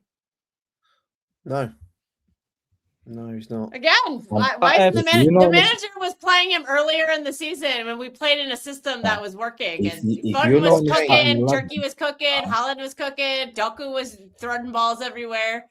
If And we stopped playing that way. If I'm Foden, I would be thinking right now, but Foden doesn't think like we do. Foden is like, yeah, I'm going to spend my career here. He's made up his mind about that. But if I was Foden, I would be thinking about, should I leave? Am I going to be in the starting 11 next season? I will be thinking about that already if I was Foden. No, he has Okay, to. where would Foden go if he left City? Where does he go and walk right into the team? The problem is the club. If I was Foden, would sit there, right? I know you trying to offer me a new deal. I'm okay with that. However, what are my guarantees that I'm going to be playing? That's the problem. I don't think you can. Well, Not just playing cup games, because at the end of the day, Carabao Mr. Cup is only once a month. The FA Cup only starting the new year in January, right? And the Champions League, well, is every now and then. So this is the thing, isn't it? Like unless there's access to players and stuff, which I personally will be. I think Rico knows is going to leave. If some players will be out the door summer, it's going to be a lot of players out the door summer. I reckon. I think Cover, I think will go. Ake will probably go. I think Stones is gone. Stones has getting a new deal. He's I reckon goes to like Germany. I reckon. I think for me it depends because I don't know why he changed. Rodri could have still played with Shirky Foden in the team. There was no need to change that at all. All you need to do was just say to him, right, you can off the bench for a bit, Nico G, and get him in. It's like he was told, right, he's fit, play him. Well, surely he wouldn't have minded, right, being given a bit of time to get into the team rather than sort of being forced into every game. Yeah, but when you say to play Foden, that means he has to bench his captain. Yeah, he has to. Yeah, look, and if we're rebuilding our squad, that's what we should be doing. You should be playing new players who are going to be here, not players who are leaving. Player now. He can play like off the bench for about half an hour, maybe for a minute. Is he a bad player? No. But the thing is, like, we brought all these players in. Look, bro. Not playing. We went to Champions League. Because he won't give up his older players. We went to Champions League. Points. We went to Champions League knockout game where we played 180 minutes. Bernabeu and at home. Phil Foden didn't touch the pitch. He should have done. He should have done. I'm sorry. Like at the Bernabeu, bring him on, goal. He'll score a goal at the Bernabeu. Well, that's the manager then. Again, the manager is picking the team. Because you can't blame the player. You have to blame the manager who's not playing because him. I can guarantee you, the way Pep has been twerking on the media for Bernardo Silva to extend his contract for at least one more year, right? If it does, Bernardo Silva will be playing a lot of football because Pep is paid for in these captain. Right. If Bernardo Silva goes, but do not give this man a new contract. We will never rebuild if Bernardo stays. We will never rebuild the team. The problem is if Bernardo Silva goes, next season. Pepe will go to Viana and ask for the midfielder that he wants, and that midfielder will be playing week in, week out for him. Same way when he went to Chiqui and he asked for Rodri, and as soon as Rodri came back, he was benching Fernandinho. Fernandinho was playing right back because Rodri was playing the injuries, Do you know what I mean? That's the problem. I don't see where even next season where Foden is playing regularly. I mean regularly. No, obviously he's going to be playing minutes, right? But I don't see where he's going to be playing regular football for Man City. I mean, go through the squad because we probably will play a 4-1-4-1. We probably play a 4-1-4-1 or something similar. Okay. So he can play left, right, or in one of the two central positions. We're going to have Rodri in the 6, so when he's fit. Left is going to be Doku or Semenyo, or even Savio. Right is going to be Cherki. In the middle, we're going to have, if Silva extends Silva, if Silva doesn't extend, whoever comes in to replace him. And then we're going to have a player there like O'Reilly, or we're going to have Tijani, depends on the game. I don't think it will be Foden. Tijani has been coming on before Foden. Yeah. So, Savio is going to be coming on before Foden. Yeah, he was. Savio already. To come on. Now that Savio is fit. Because Savio comes on even before Marmoush. Never mind Foden. Yeah, I forgot Marmoush. There's a clear pecking order this year, and Luke is Mr. Popular. Yeah, sorry, people. Marmoush is going to be dead before Foden. Should we sign 2 midfielders? Because there's a chance we sign 2.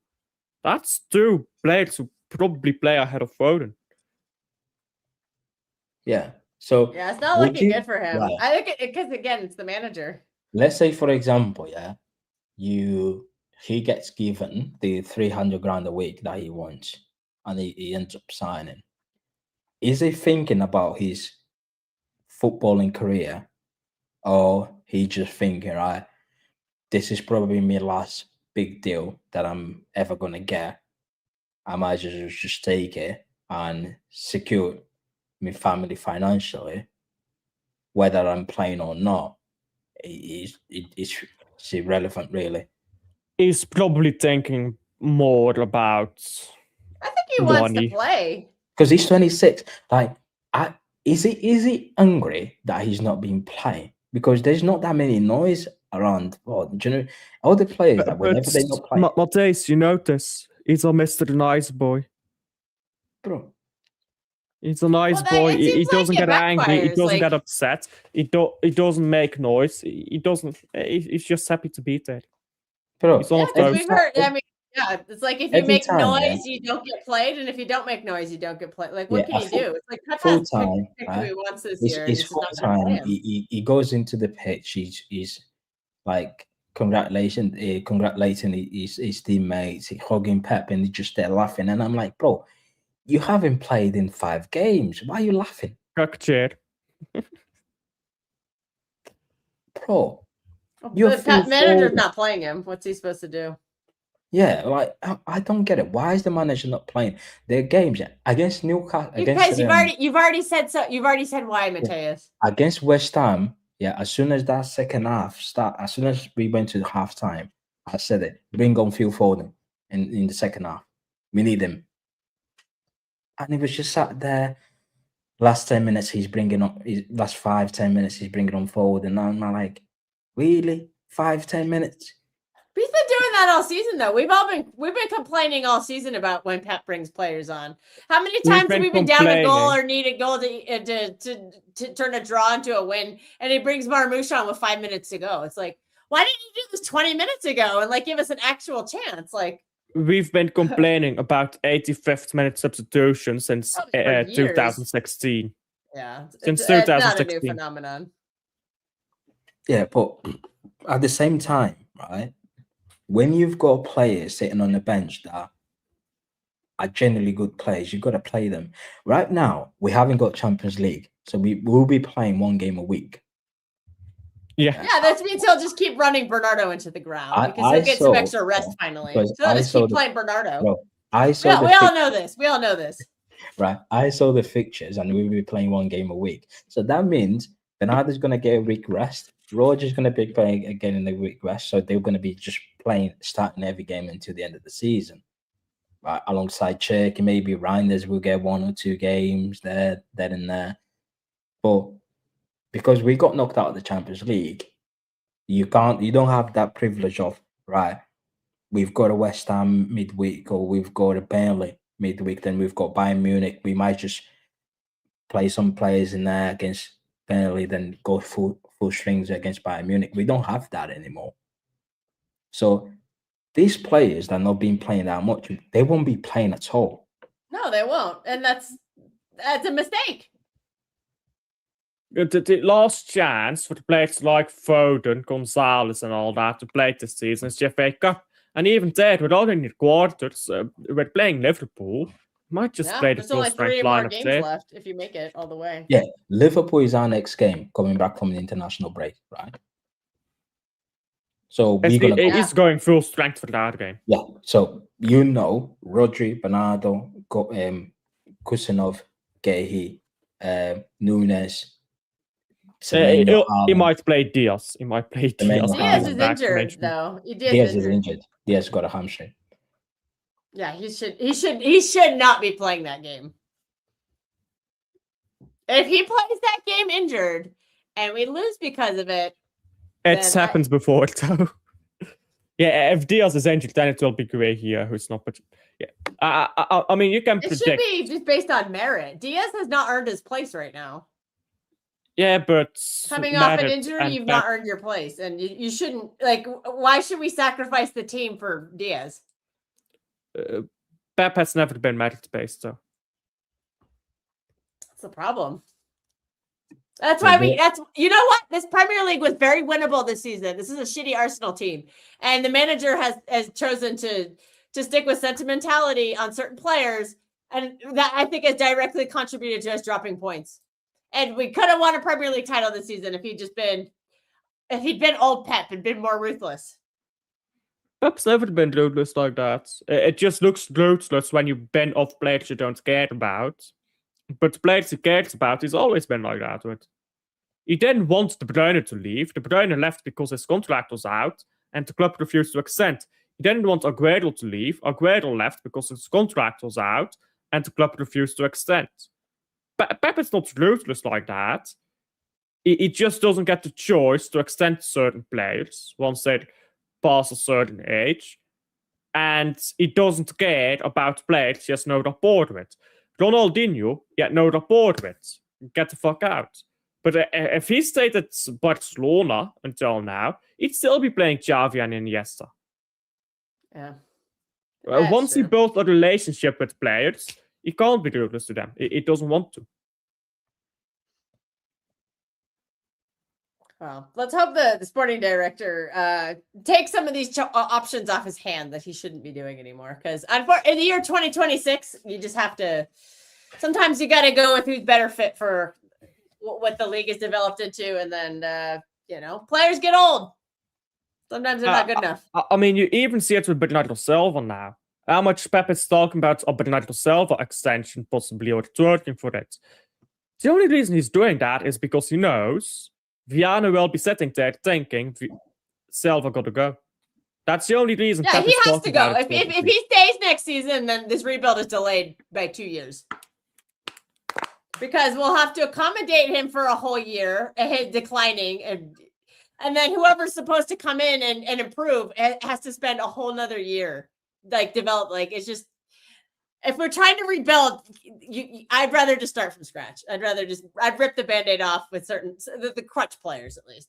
I want to see what Pep can do without Bernardo Silva and without.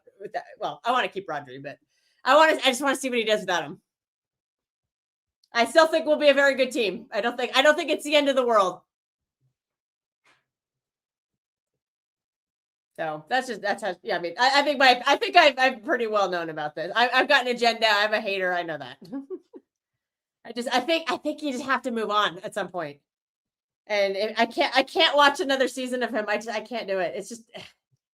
I'm sorry. It's 2026. It's not 2021 anymore. It's just not. It's just. I want the club to rebuild, and that's what you have to do. Because I think you're absolutely spot on, Alfie. If he stays, he'll play every game next season, and we can't have that. And now Prophet's here.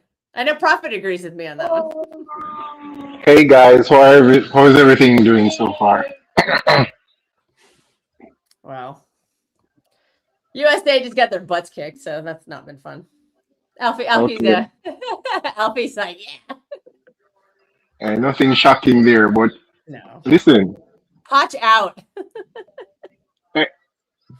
Everybody knows what the story is. It's just who is going to grow a pair of balls this summer to call a spade a spade. That's simply what it boils down to.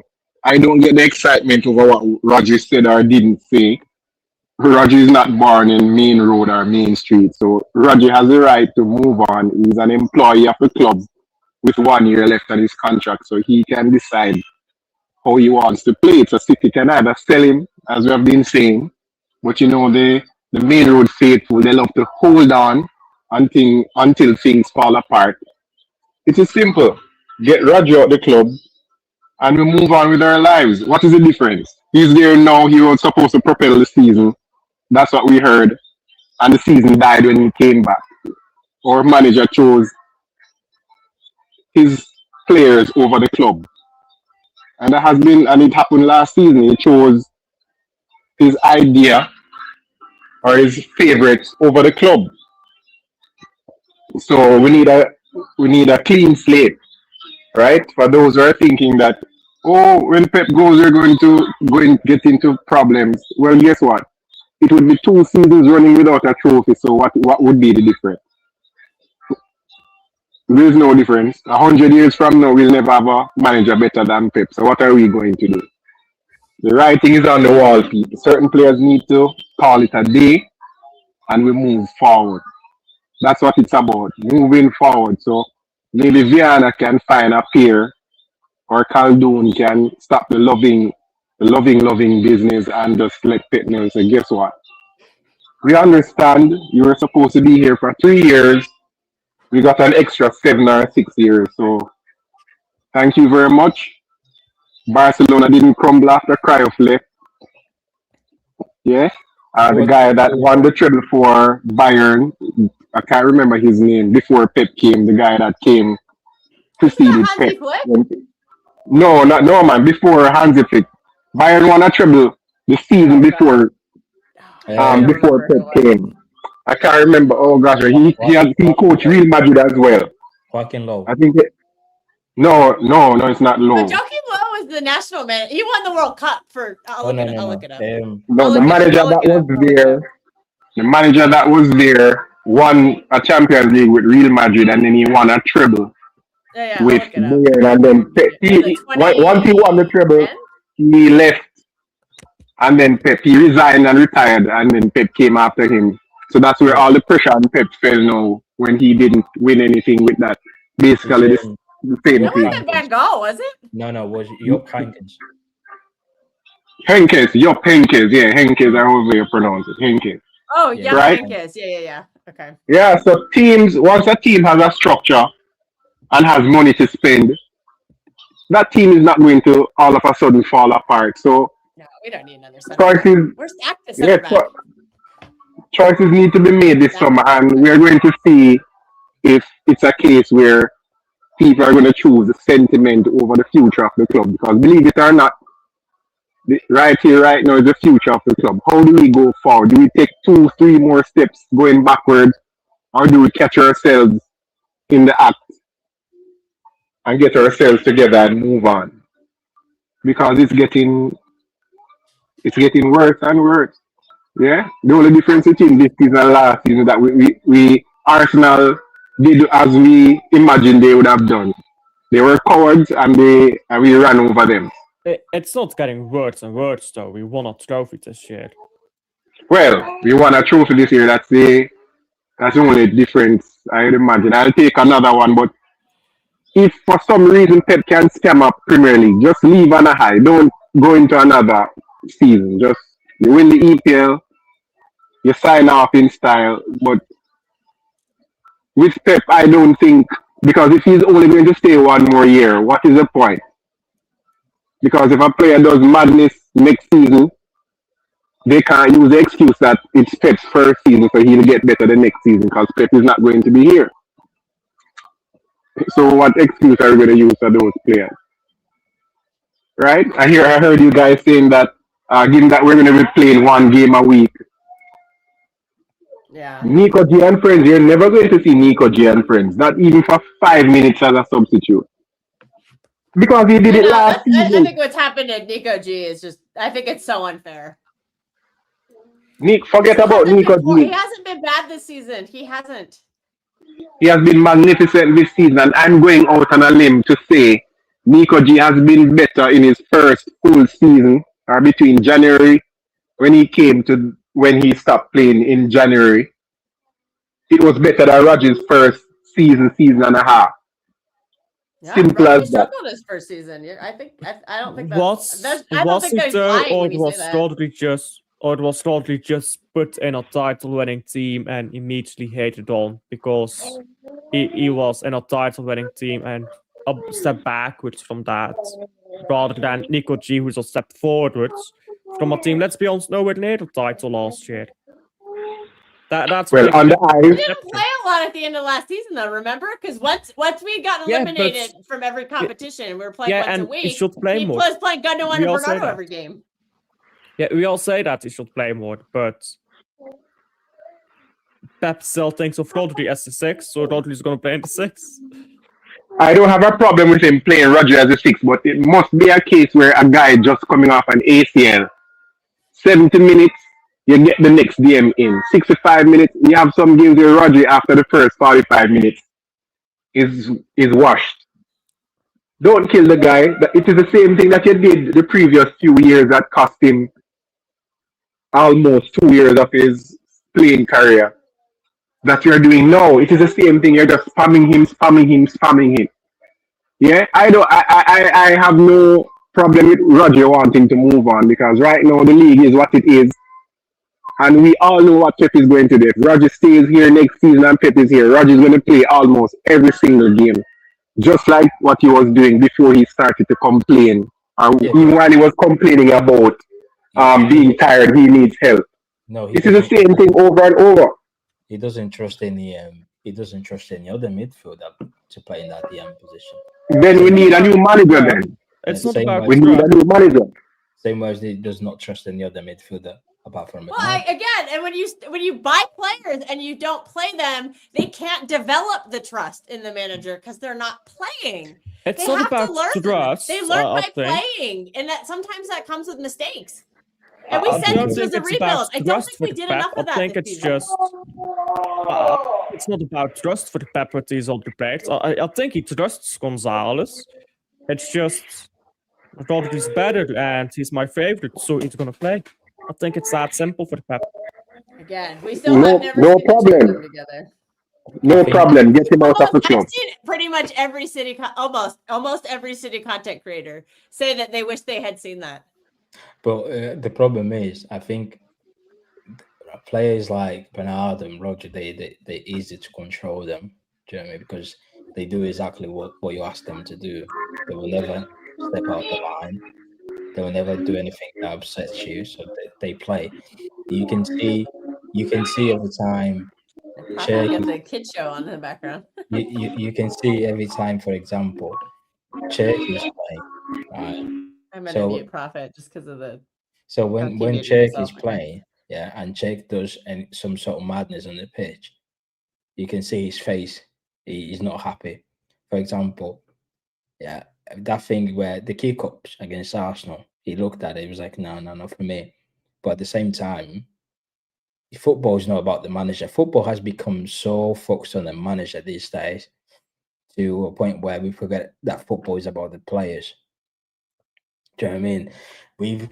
Football has gone into a direction where everything is so concentrated on manager, coaches, assistants, and whatnot, to a point where right now we know the set piece manager of every single club.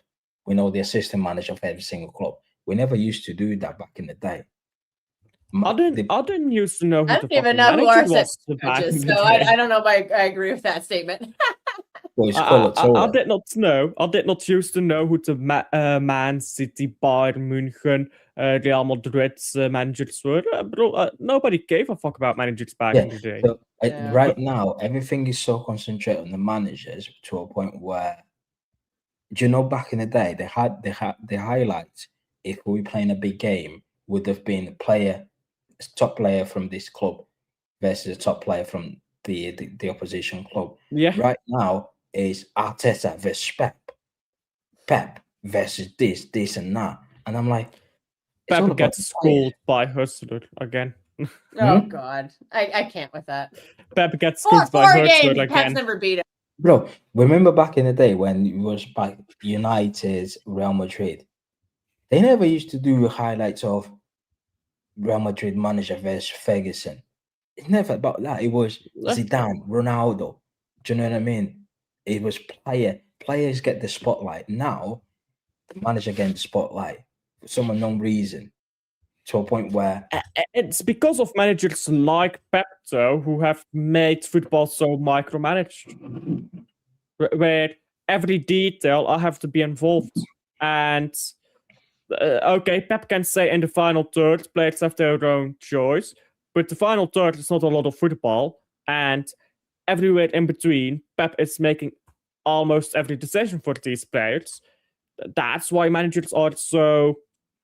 That's why managers are now so important, because let's be honest, you take a corner 10 years ago, everyone go in the box and the corner taker will take it however, and you see what to do.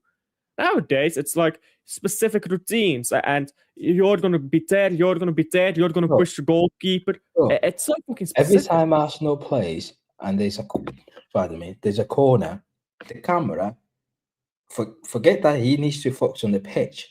Twist it, go to the Arsenal bench, and then you see the Arsenal set piece goal. So I'm like, brother, the game is not about you. I don't care about you. Point the camera back to the players. You know what I mean? It's jarring, man.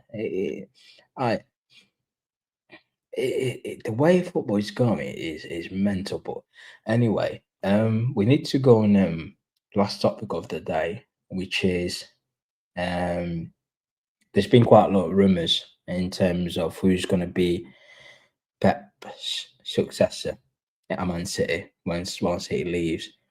I mean, Viana went back to Portugal, enjoy his international break and playing tennis with his friends at Amorim, and the whole media made the news out of it. Oh my God, Amorim, job search in Man City, Viana.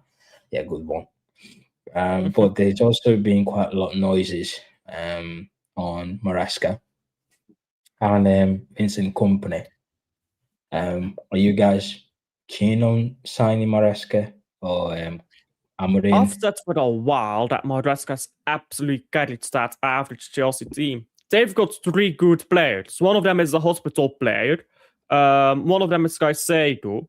And the other is only good on Sundays. Like, bro, that team is so fucking average.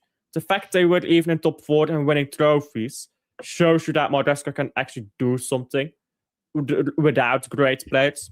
I think Maresca's a good manager. I do. Because the squad he had at Chelsea just was not that. And he did something with it. Well, if you guys complain playing players out of position, Maresca also play players out of position. Yeah, he will. He literally play his best right back as a DM. Yeah, but he did that because Reece James can't handle playing as a fullback anymore. Well, how come he's handled to play as a fullback now and for England? Because he's just... You make this guy run up and down the pitch, yeah? You make him do it for a year, watch him get injured again. No, it's not about... Bro, listen, injury comes for everyone. But if you make Rodri playing it for a year, makes him run on the pitch, he will get injured. So it comes from... Injury is just part of the game. But at the same time, you play your best players in their right position. That's how you win football matches. Because... Yeah, but it's not your play tactics, right? Your tactics doesn't win you the football match. The quality of the players, they win you the football match. You can coach. Yeah, but when Maresca plays players out of possession, it's not like he's going to play Rodri out of possession. It's not like he's going to play Haaland, Cherki out of possession. The players he's going to play out of possession is the players who can play multiple possessions. Well, Reece James cannot play multiple position. He's a right back. I thought he was brilliant in midfield for Chelsea. I don't know. He wasn't. He was playing Enzo Fernandez as a 10. Enzo Fernandez never a 10. He's a defensive midfielder. Yeah, but Chelsea don't have a 10. Cole Palmer is trash in midfield. Enzo is average. He's average anywhere you put him. So if you don't want to play Cole Palmer in a 10, let's say Cole for example, Palmer is better on right wing though. Right. You're talking about playing right place. If he comes to Man City and he decides, right, Jake's best position is on the wing, and I'm gonna play. I would agree with that. Let's say I'm gonna play Nick O'Reilly in the 10. Would you take that? Well, I've not seen O'Reilly in 10, so maybe depends on how it looks. Nico Gonzalez in the 10. Yeah, that'd be stupid. But he's not doing that, is he? He's got an agenda. Do you know what I mean? So I'm not keen on Maresca. So I haven't seen enough of Kompany, but the style of play is good from Bayern Munich. I think they scored a lot of goals and they've got an attacking style of play. There's something that I can get behind there. But Amorim, Maresca is a no for me. Yeah, we're not getting Amorim. I don't know. That's just because he's Amorim is Viana's best friend. Yeah, but and they were playing tennis or something together. There were links to Cesc, but don't think that's happening. Fabregas? Yeah, I wouldn't mind Fabregas, but I've not seen enough of him. I've been watching some Cuomo this season, and I like the style. What position? What position are they in the league? I think they're fourth. Fourth. But I want to ask Matthias a question, right? How much did people see of Pep before he took charge of Barcelona? We want to see this coach for 5 years, we want to see another manager for the next 10 years before we can decide. Pep walked in coaching the B team. The reason why they went with Pep is because they were first of all, I think the Barcelona board was kind of 50-50 because they wanted Mourinho when he was at Porto. So they decided to go. Yes, but Mourinho had the credentials. Pep did not have the credentials. Yeah. So why are we worrying about, does the manager have a good style of play? Can he command any respect? Fabregas can command some respect. He's a Premier League great, if you want to call it that, very good, has a decent style. He would have money and he would have the platform. Any coach that is half decent, especially the rubbish that is being played in the EPL, this huff and puff football, can put together a decent attacking force. I'm not too worried about, I don't need to see anything else from company. Not a thing else. Right now, if it is possible, if there's any clause or any way to get company out of Bayern before 2029 or as soon as Pep leaves, do it. Put the money on the table and get the man in the club. Simple as that. Do you think company would get the best out of this group of players that we have right now? Absolutely. At least I know the players would be going into at least trying to platform the players based on their strengths instead of this Mickey Mouse and hipster bullshit that we have been witnessing for quite some time, especially in the UCL. I can tell you what everybody's team is going to be in the UCL, except ours, because we have to try some strange shit instead of just putting the best team out there and go and try and get the job done. So yes, I trust company to put out a team that makes sense and platform the players to go out and perform. If they don't perform or they're doing madness in the position that they are quote unquote strong in, then we can say, well, guess what? This brother is just rubbish because he is playing 10 for X club. He came here, he's playing the 10, he has X amount of chances played. He is just not making the grade. You put him on the back burner and then you take time, move him out the club. But we can't be having a case where I do not know if Matthias Nunes is good in midfield. I know he's not a DM because he never played there. Maybe in primary school he played as a DM, but in his professional career, yeah, like in his professional career, he played half of that Brentford game, I think it was. He looked high. And he looked good. He played in UCL. In a pinch, I'm not uncomfortable with it. But listen, I don't get the point on Matthias Nunes here, so. The point of Matthias Nunes, I'm saying we don't get to see players in their best position. So when company comes, his best position in his career has been right back. It's never had a season as good. Yeah, but the thing is, we never really given Nunes a chance to play midfield regularly in this position. His first season, and he just wasn't because he didn't play fullback his first season. In his first season, Nunes had 8 starts from Man City. All these 8 starts, he started as a DM. None of them positions he started as an attacker. Yeah, but then everyone was talking about he's not good enough to play there. No. Right. How can you judge a player being not good when you play him out of position?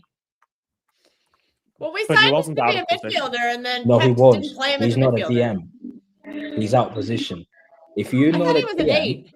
Right? We didn't play him as a DM. We played him more as a central midfielder. Alfie. I'm Matthias Nunes' biggest fan in his entire fan base, right? And I've been backing this guy before we signed him. Yeah, I'm telling you for a fact, he started 8 games in his first season. He was coming off the bench, but he had 8 starts. Every single start, he was playing as a DM. That's a fact, I'm telling you.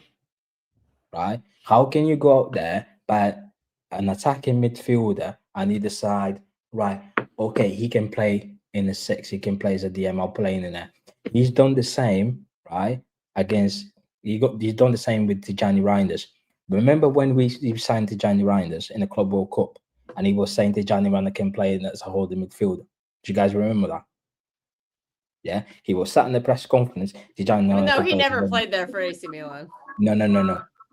Every time Rodri was coming off the bench, was coming off the pitch, he was not bringing Nico G to play in the 6. who was going to that 6th position?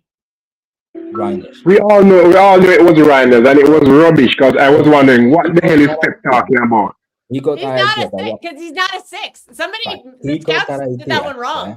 So he he played got in that a pivot idea with yeah, Fofana. that Fofana was a Reinders, 6. Right, Reinders can play in that 6. We went to Villa Park, Aston Villa way. Yeah, he decided, right, Reinders going to be my 6. Well, to context, both Nico G and Rodri were injured. So that was the context behind that. And why is he playing Reinders in the 6 has... when you've got Kovacic on the bench? Kova was not on. I don't think Kova was. Kova was on the bench against Villa Park. Yeah, remember. he was. He was at the bench.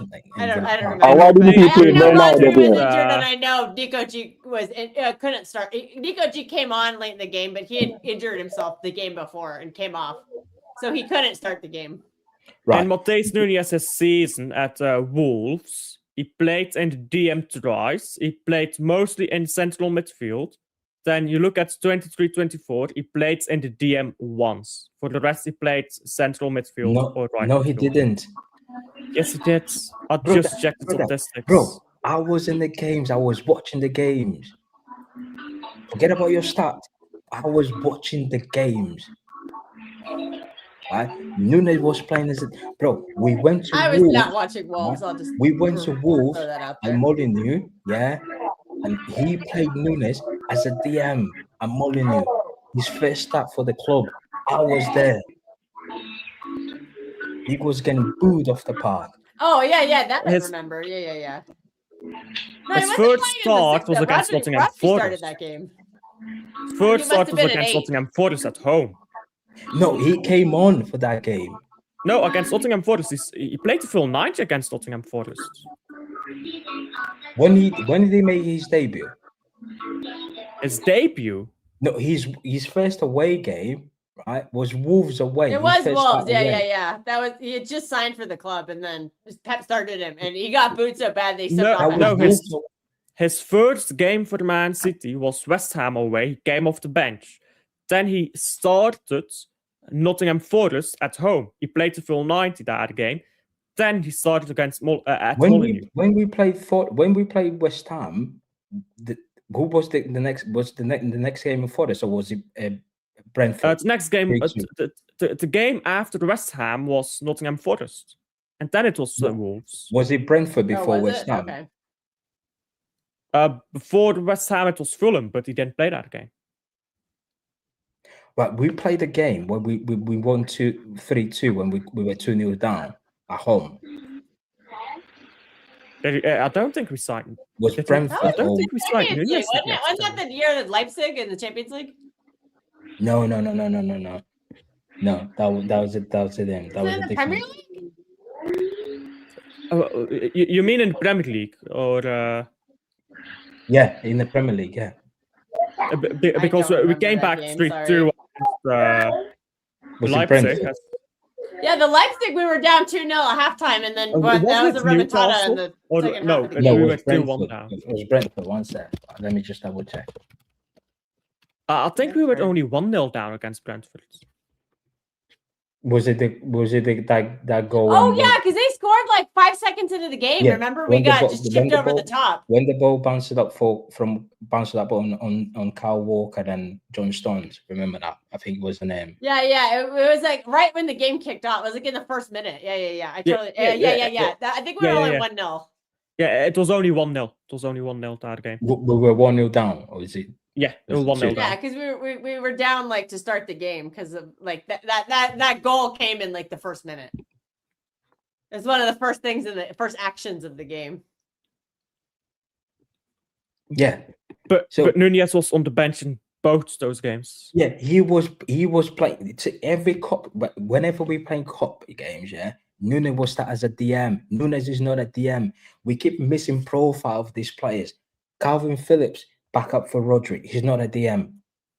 In the cup, you mean in his first season, right? His first seasons, yeah. Yeah, in his first season in the cups, he played once in the FA Cup against Newcastle. Sorry. He played twice in the FA Cup. Once against Huddersfield, once against Luton. That's 5-0 and to 6, if you remember those. Against Huddersfield, he came off the bench. He then started that. Against Luton, he started with Kovacic there. So he started. In the Luton Cup. Yeah. When he was that game, every time he was that Kovacic, he was asking Kovacic to be the 8 and Nunes was sitting the 6.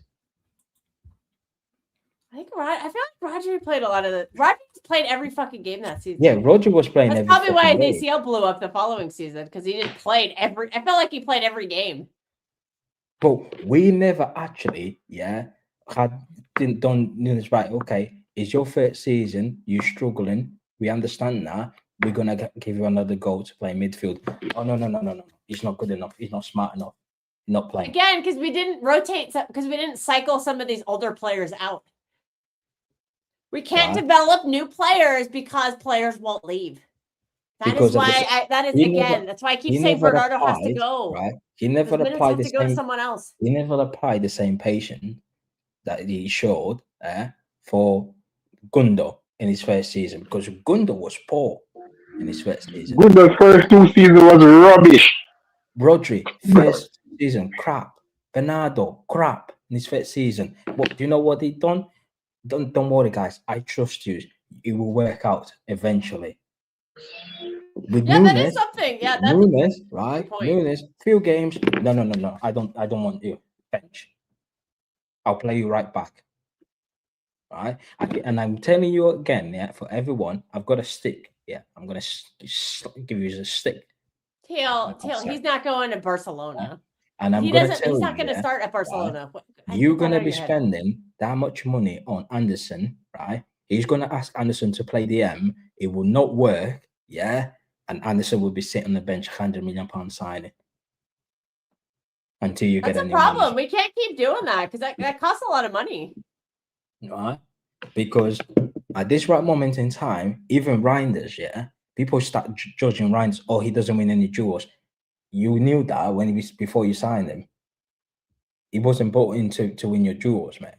Yeah, Fofana did all that last season for AC Milan. And then, Reinders stopped starting for this team regularly after Aston Villa. What position he played Reinders against Aston Villa? Villa Park. 6, but again, we've already gone over that Nico G could not start because he took a hard knock the game before. Since then, and Rodri was injured. Since then, people start judging Reinders not good defensively. He's not a 6. If Bernardo Silva understand the whole system, why didn't Bernardo Silva start in the 6? Because against Onana, he would have gotten demolished. Well, he knows everything. It doesn't matter. He would have been destroyed. Onana would have just flattened him. Well, it doesn't matter. He knows everything. He knows the system. He knows the tactics. So he knows how to play in the 6. Why does he not start in the 6 then? He's not a 6. He's not a 6. Why would he start as a 6? Yeah. So why is Tijani Reinders starting a 6 when he's not a 6? And why is Nunes starting as a the position Tijani should be playing? Bernardo's playing. So that means Tijani doesn't play. Again. And I'm telling you, I'm telling everyone who's in the show, you need to listen. If Anderson signs, he'll be asked to play in the 6, and he will struggle. He'll be on the bench. He'll be not good enough. I keep saying he's not the 6 at Forest, and I keep being told he is. He's not. Yeah. And Sangare. You guys are not listening. At Forest. What is Dominguez at Forest? Who? Dominguez. Dominguez and Sangare both play the 6. And that is what I'm telling people. When I watch the Nottingham Forest games, if Sangare plays, he's visible. If Dominguez plays, he's visible. When Anderson plays, he drifts in and out of the game and he disappears for large portions of the game, and then he pops up with a tackle here and there, and the whole fan base goes, "Woo! Such a great player, such an engine," and they pop up. Anytime they can't tell you what Anderson does, they go for the pie chart or the bar graph or the NASA satellite imagery to show you what he does. They can't tell you. I can tell you everything that Dominguez does. The man went to Villa Park and could not get a touch of the ball. He was bopped off the park. Dominguez, I could see them. Morgan Gibbs White, visible, see them working. Anderson, nowhere to be found, hiding with the fullbacks. And they want this man to come to City to do what? I can't remember him putting a through ball to anybody. For Fermin Lopez ain't gonna leave Barcelona, Teal. Teal's having some wild takes, but it's okay. Just don't be rude to anybody. You're fine. You can be as wild as your takes as you want. We're wasting a lot of money at this club. We're wasting £600 million, and it seems that we're going to waste another £400 million this summer. Tonali and Wharton should be coming through the door. Players that can actually play in the UCL have some tech, and they are 1 and 2 touch, and they have something about them, and they don't disappear in the game. They may have a bad game, but they don't disappear. We want Anderson because he has an engine.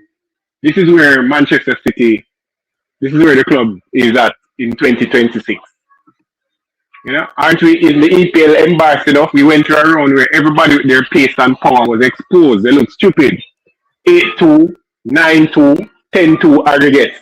The best league in the world getting shown up. Arsenal embarrassing against, what is that Mickey Mouse team that they play? Leverkusen from the Farmers League. No tech, nothing. We need to get some players. City needs to get some players that can control the ball. Well, do you think how many players are we getting? Because I don't see us getting that many players. Because let's not forget, we've already bought 2 players in January. Right. How about 3? 3 players, right? Kovacic should go. I'm praying to God that Bernardo goes. I need a pick. And if we have enough sense, we move on Rodri as well, so we can get Tonali and Wharton in, and then we can get an actual right back in. Because as much as everybody's waxing lyrical over Matthias Nunes, still not a right back. Still not a right back. He's been pretty good. Yeah, but he's still not a right back. I think we definitely need some cover for him because remember we stopped functioning when he got injured for a couple of games. We can't have that anymore. All right, question. This is his first full season as a right back, correct? Yeah. And before he was a big part, right? Who is to say he's not going to come apart at the seams like Zinchenko and Fabian Delph, because they were great for a season and a half there and thereabouts, and then it just, they're great left backs or full backs, and then it just went to hell. The problems that we knew were there, sooner or later became exposed again because we were just putting plaster over the cracks. Yeah, but Fabian Delph is the difference is that Nunes has actually really improved defensively. Fabian Delph I never saw that from Delph or Zinchenko. No, but Fabian Delph was a different situation because Fabian Delph only started playing left back because Mendy had gone off injured. Yeah. True. All right, fine. But that is where the problem started with this club. So we found that international break in September. Then when we came back from international break, we had Chelsea away. Mendy was injured during that 2 weeks of international break. So we had to somehow find a way of too many tours playing in there. It's not like with the thing is with Delph, we had a left back signed. With Nunes, he's playing there because we didn't sign a right back. But what I'm saying is that I think they liked him enough that they didn't sign anybody. But therein lies the problem. We have this thing where we converted Tom Strokes into a fullback, so it means that I can now. I've gotten to this god level now where I can just get a player that I like and I can just coach him to be anything that I want him to be, and therein lies the problem, right? Valverde plays what this season. I think Nunes has been quite good. Yeah, I think Nunes. I think he's been one of our better players. I think he's definitely been one of our best players. But the money that we're going to spend, that's the position. The money that we're going to spend. But the money that we're going to spend this season. The thing is, that's a question from McMahon. Yeah, we obviously we need to be realistic. We're not selling 10 players and signing 10 players. That's not realistic. It's not. This is not fucking FIFA. Do you know what I mean? But at the same time, we look into the situation we are in right now, we've got 2 senior players at the end of their contract. Their contract going to end in the summer in John Stones and Bernardo. Then They should both we go. have 4 players that got 1 year left in their deal. Odin, Rodri, Ake, and Kovacic, which 2 of them will probably be sold in the summer. So we're losing 2 senior players on a free in Bernardo and Stones. Then we're probably selling 2 more senior players in Ake and Rodri. Yeah, right? Nunes has been great. Yeah. I don't know what that comment. I'm sorry. And Ake and Rodri. I disagree with Prophet. 4. So them 4 players, at least 3 of them we need to be replaced. I don't think we need to concentrate much on John Stones because at the same time he's not been playing and we already got Gahey, right? I would apply that to Kovacic as well. Yeah. And someone asked earlier, do we need a centre half? Well, if you've got Diaz, Kusenov, Gahey, and Vardio, because don't forget we still got Vardio, that's 4 centre halves you have. So that covers pretty much in terms of you can pick 2 starters and you can have 2 backups. Yeah, I don't think we need a centre back. So I don't think we need a centre half. So in terms of John Stones leaving, I think we're okay with that.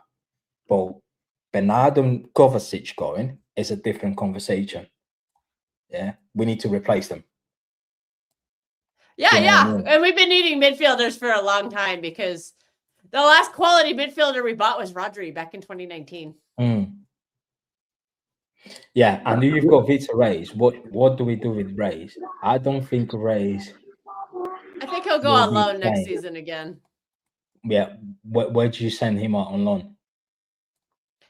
I don't know. I've heard the Premier League, but again, we have that problem. Maybe they might loan him out to a championship team. Maybe it might be a championship team. One of the teams that potentially say will come up. Maybe they might send him there. That might be one of the route, or they send him to one of the teams that get promoted, or one of the teams in the championship. That might be a route. I don't know. Maybe. Because we're looking into a summer where we have to get a lot of things sorted, right? We've got 2 players on loan, or is it 3? Maybe 2. Is it covered? No, it's first teamers. It's what Phillips, Jack Grealish. Right, Phillips is on loan. Jack Grealish is on 300 grand a week on loan. I think we're trying to sell him. Akanji is still on loan because they haven't paid the money yet, but they might do. They might not. Who knows? I don't know. I think there should trigger in that clause. I think the trigger is if they win Serie A and if he plays more than 50% of the games, it triggers automatically. Nothing has to be negotiated. So we relying on they winning the Serie A and he playing, which they currently are. Yeah, but they're like 9 points clear. Right. So okay, that's fine. It's fallen back a little bit. They're 6 points clear right now. Right. Then we've got brilliant. 300 grand on a 2 years. He's got 2 years left. Right. For who? Jack Grealish. No. Next year, I think is the last year of Grealish. Yeah. No, I think it was 2027. Right. Then you've got. Yeah. So that's next year. That's it. Phillips, next year is done. Right. Calvin Phillips got 2020 until 2027. He's on 150 grand. No, Calvin Phillips is till 2028. Fucking hell. Jesus. I know that has to be the worst contract we've ever given out. Can we get a Calvin Phillips extension? Oh God. Yeah, who cares? Rodri goes, Bernardo goes, we go. We'll be fine. Yo, I never knew someone could eat fucking Burger King and McDonald's and still get a fat paycheck, close to 200k a week. Bro, he should set his Adam, you could have been a professional footballer. I could have just been sitting up there in KFC, going through using their free Wi-Fi, eating a Zinger burger or some shit like that, and then get my whatever wage that Calvin Phillips on. I would just take one. I take the weekly wage. I take that just as a year's salary. I'll take 150k for my yearly salary. That'd be fine. I'll be in the local. Give me 1 week of his paycheck for the year. I'd be doing great. I'll be in the local cafe drinking. I'll be in the local cafe every single day from morning to late. And then, right, we need to decide it, right, what we're going to do with Echeverri and what we're going to do with the Vitor Reis. And what happened? I think they're both going out on loan. I know Victor Hayes. I think he's thought of pretty highly, and so I imagine I think they just want to loan him to get him used to more physical. And then we've got Max I think Echeverri kind of fucked himself by the terrible loans. But the question with Victor Reis, I want to ask you, how many times are you going to loan him out before you give him a chance? That's the problem. Max Delaney was on loan at Watford. We called him back. He played a couple of games. He's not been seen again. Then you've got Nightpan, who got recalled from Middlesbrough. Right, he's just playing for the academy, which is fair. I don't know what that is. Yeah, I think we wanted him to play again. Like I said earlier, I think we're trying to make him homegrown. Yeah, we do. Which is a young talent. Listen, Naipan is someone. Because he came in at the right age. Because he was within the threshold. I think he has to do 3 years in England to become homegrown. So this is year 1. And if he gets the 2 years, then he'll be considered homegrown. Forget about the rebuild for a second. This summer is about sorting out the squad and sorting out these players. Because isn't that a rebuild? Yeah. In a way, yeah. You're not wrong there. Because we need to sort out the players that are currently on loan, that they're coming back and Pep doesn't want them. And we need to sort out players that are on 1 year left on their contract, which is 4 of them. And then we need to bring on players in because we're lacking quality. Yeah, we need to increase the quality in the midfield. That just goes without saying. It's been on decline for a couple of seasons now. Last year was just rock bottom. This year, frankly, is not that much better. How about we get Echeverri in and we call it a day on Reinders? Right? We hold our hands up, we made a mistake, and we try to get him off the books because I can't see how Reinders is even better than Divine Mukasa, much less Echeverri. The man can't do anything, can't control the ball properly. Why are we talking about someone who flopped as a Leverkusen bench player? This guy, you've seen this guy play. He's not even starting for Girona. Yeah, you've seen this guy play 1 game, half a game even, in the Club World Cup and once off the bench in an FA Cup final. What have you seen of him? Let's be honest. I've seen enough to know that he would be infinitely better than what we have with Reinders, who can't do anything. And when he does nothing for season, I think. When he does nothing for 10 games, then what do you say? Because it's always this guy who doesn't play as a solution, and sometimes when players are on the pitch and take shit, yeah, sure, but bro, that's football. Echeverri, this is a player you've seen barely anything of him, because nobody's seen a lot of him. He's barely played football. He can't hack it at Bayer Leverkusen. And I would say he's better than our 3rd top scorer. Yeah, Rangers has scored a lot of goals, Prophet. I think he's at 15 GNA in all comps. That's not awful. Are you guys telling me the goals that Reinders are the positions that Reinders took up? Echeverri couldn't have taken up those positions. I think, I'm going to say I don't think he could because, I have not seen enough of Echeverri. He doesn't play. No. I think Reinders. Next year this time when Reinders is still there and it's the same story, I'd love to hear what you guys are going to say then. Reinders is not going to get any better than what we have here now. Echeverri at this point in his career, Echeverri needs to be playing every game to get better, and he won't do that at City. So I think it is best for him to go on loan. Maybe even just send him to Girona for the whole season, just to be like, and then because we can actually force Girona to start him. How old is Reinders? Reinders is what? 28? I think we're gonna Reinders. I think he's gonna be better next season. I do. How old is he? 27, 28? 28, 27. So we got a player that we needed to hit the ground running, but now we're treating him like a youngster. He needs a year. We could have given Echeverri that year. Sure, you can have. If the season ended, I would say he's had a good season. Yeah, you can have Echeverri instead and give him 3 years like Doku. New toy brilliant when he arrives. Same with Savio. New toy brilliant when he arrives. Then 2 years later, 1 more year. 1 more year. How about we have some players that are coached to go to the near post or stop being static in the box? Because Don't any get other past to where the players are.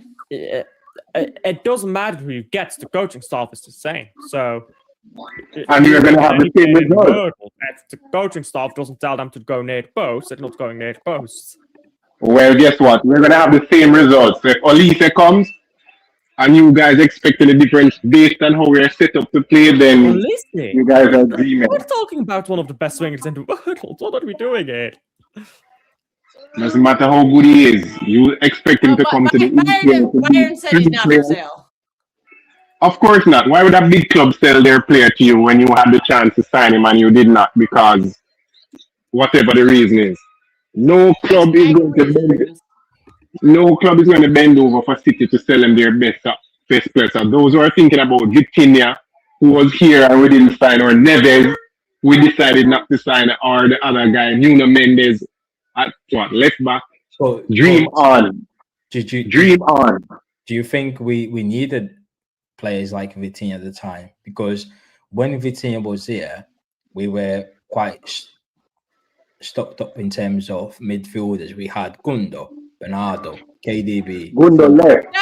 Gundo had already left. It was Gundo left and we decided to go back for Gundo. No. Gundo was a Gundo replacement. When Vitinha was at Wolves, Gundo was still here. Oh yeah, Vitinha. Yeah, Neves hadn't emerged at that point yet. It was his last season. Only 20. That's what I'm saying. When Vitinha was in the Premier League, Gundo was still playing for Man City. But Gundo left that season. Vitinha Vitinha went to PSG during our trouble season. I believe. That's what I'm saying. Yeah. So at that point, nobody. Yeah, at that point, Vitinha. Yeah, nobody knew. Nobody knew. So PSG took a chance. PSG took a chance to that player, and now we are running up and down trying to pinch other big clubs' best players because we don't want to identify decent talent and give them the chance and the platform to go out and do something. But we want to hold on to the oldies but goodies. Okay. To clarify, Vitinha signed for PSG our trouble season. So he signed in the summer of 2022, which is our trouble is 22-23. So there's no chance Vitinha was coming on that year. No, he wouldn't. He wouldn't be playing. Were there any other players? Let Alfie say goodbye. He's got to go. Yeah. All right, here. But was there any other player? Was there any other player that we could have, any other talent? But then again, it would have been a waste of time because would Pep have played them in the position that they're strong in? Palmer was on the bench. He wasn't even getting game time. There we go. And Prophet. Last summer. The summer of 23-24. So the summer before our midfield imploded is when João Neves went to PSG. Yes, because we were in the market for him, and we got scared by the price. So that is one we definitely missed out on because I think that was the year we brought back Gundogan. Why not spend the money and get João Neves? PSG got him for £60+ million. We could have. I was just about to say that. Kills. Yeah. In hindsight, yes. Yeah. Some deal happened. That's what I said to you. Kills. In hindsight, yes, you can say that the price somewhat scared them. How many of Jordan Mendes representatives do we have at the club? We have Ruben Diaz. We have Bernardo Silva. How many of these Ederson, players, I think, at the time. Yeah. We had Edison. How many of Jordan Mendes' representative clients that we had on our books? You telling me they could have not negotiated with him? I have no idea. That for me is the one that we definitely should have signed. Which we knew the team was getting old at that point, because the signs were there the season before. I know we scammed the title, but the signs were there. That stuff was the left back. I agree. We should have signed the left back a long time. Nuno Mendes should have been through the door for £30 million, and we did not do it. Joe Neves was there to be negotiated with to get him in, but guess what? He's young. The usual rubbish from the fan base. He's young, and now they are what? 150, 160, 170 million pounds. Now we want them, right? We don't trust the youngsters. No, we heard that Nico O'Reilly couldn't have played last year because he didn't look good in training and all sorts of rubbish. He comes into the team, makes an impact. Now he has 2 goals in the FA Cup final. When are we going to learn? Oh God! Oh boy! Guess When who's are we here? going? So that's why Gary Kane was there. Yes, the cult member is here to defend Pep and buy $900 million worth of players to beat a 10 starters missing from Madrid and to beat Nottingham Forest and West Ham. Madness. Pure madness. What are you saying, Hamza? You can't Hamza's hear on me. mute. Yeah, I'm hearing. I'm listening to you guys. I'm ready. I saw you guys live. I was like, listen, I can't. I have to join this, man. No, we nearly at the end, man. We were just talking. Well, we went through the Rodri interview. I played out the clip because I was saying to people, you are only reading what the mainstream media is telling you to read.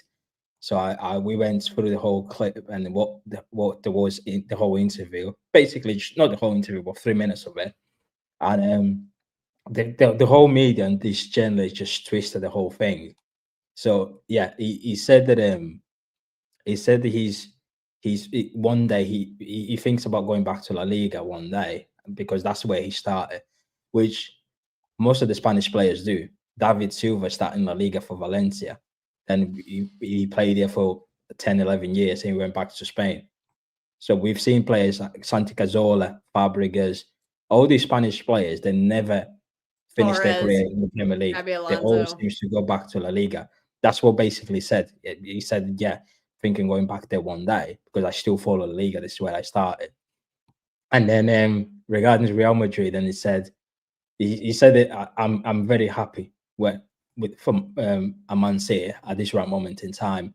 When the time comes, I'll sit down with the club in terms of the contract and whatnot. But right now, I'm just focusing on getting fit, playing at my best, and stay fit for the World Cup. And once it's done, I'm going to sit down with the club and talk about contracts and whatnot. And then they ask him about the Real Madrid likes you a lot. The president of Real Madrid likes you a lot. Would you ever? It's just because you play for Atletico. Is that a no for Real? And it was like, not necessarily, because there were players that play for both clubs, like Alvaro Morata. So they play for both clubs, and they didn't see any problem with that. So for what this journalist done was twisting. Oh yeah, I'm gonna go back to Real Madrid. I'm gonna go back to La Liga, to Spain. Which answered the first question, and to the Atletico and Real Madrid, which was the fourth question. They put all together. Rodri's leaving. You know what I mean? So we went through that, and then we also just basically just gone for the Tonalis and Anderson links, the managers, because apparently now, well, half of the fan base thinks Pep is going, the other half think Pep is staying. I think Pep is staying, but there'll be quite a lot of links with Maresca.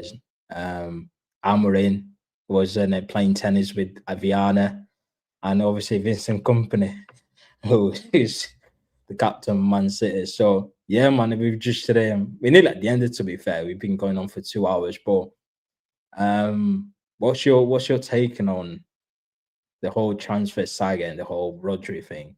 Because they're calling him a snake now. He's a snake. I think, you can't. First, I think it's disrespectful if you did call Rodri a snake. I think it's disrespectful. Listen, for what he's done at this football club, I think not many players have done what he's done. There's only few players who've done us, like taken us to the top. One of the most important things we have to realize is, respect our legends like Aguero, David Silva. All these guys won your major trophy. Even Nigel De Jong, the likes of, you have to respect them for a reason, Going back to Yaya Toure, David Silva, Bernardo. I never insult Bernardo, never. I don't insult those guys. Those guys gave me trophies. The only people I dunk on is those guys that didn't give me trophies, People who gave me trophies and gave me the best in this world, like example, treble, bro, the greatest ever. Greatest ever. Not every club, Real Madrid has never won a treble. The club we talk about, Real Madrid. Liverpool has never won a treble. Arsenal, Chelsea, all these big clubs, AC Milan. What about AC Milan, who are they were the most decorated club before Madrid took over in the 2000s. They were the creme de la creme of football. They've never won a treble. Rodri gave us a treble, gave us the Champions League, the Premier League. These are guys who were there. I would never insult Rodri. I think Rodri is fantastic. Okay, that interview was taken out of context, but obviously people reacted. And people had the right to react. But to say, oh, wrong, up, fine. But not to call him a snake and this and that. Listen, second thing is there's two factors. One is a player from Spain. We've seen players like Cesc Fabregas who are playing for Arsenal, and they used to say they want to go back to Barcelona, and they did go back to Barcelona. It's every dreams of anyone that if they lived in that country, that's their dream to play for that. Their league. Bro, he grew up like it's like me. I grew up in UK. I watch Match of the Day every day. I watch Match of the Day every Saturday, 10 o'clock. You see even with the you see I grew up just watching Premier League. I went to school chatting about Premier League. I fought in the Sorry, Hamza. You see even with the young players. You remember growing up, even the young players were like they were biggest fan of Man United. I want to play for Man United. Man United. Do you know what I mean? And that's what I'm saying. There's no doubt.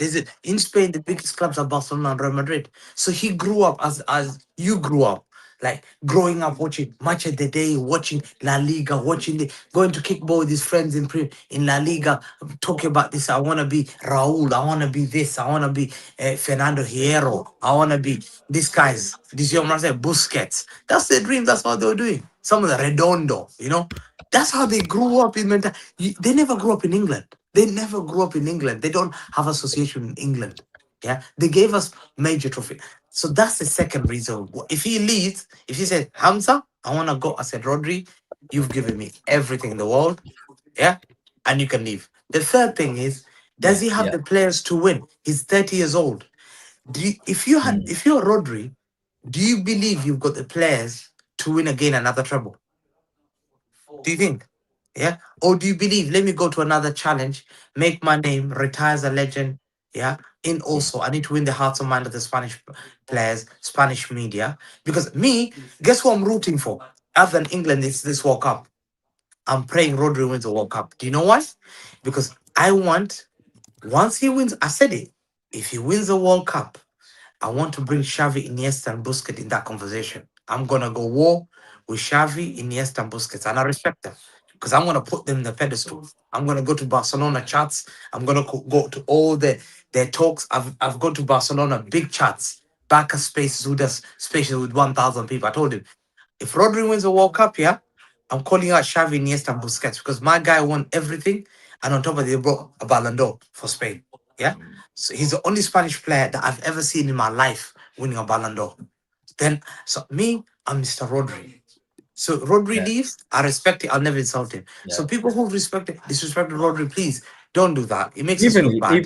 We're bigger than that. Bro, even if he's coming out and say, right, I'm gonna finish off my contract. He's gonna stay for another year, and then I'm gonna go on the free. He's gonna be like 31. That's fine.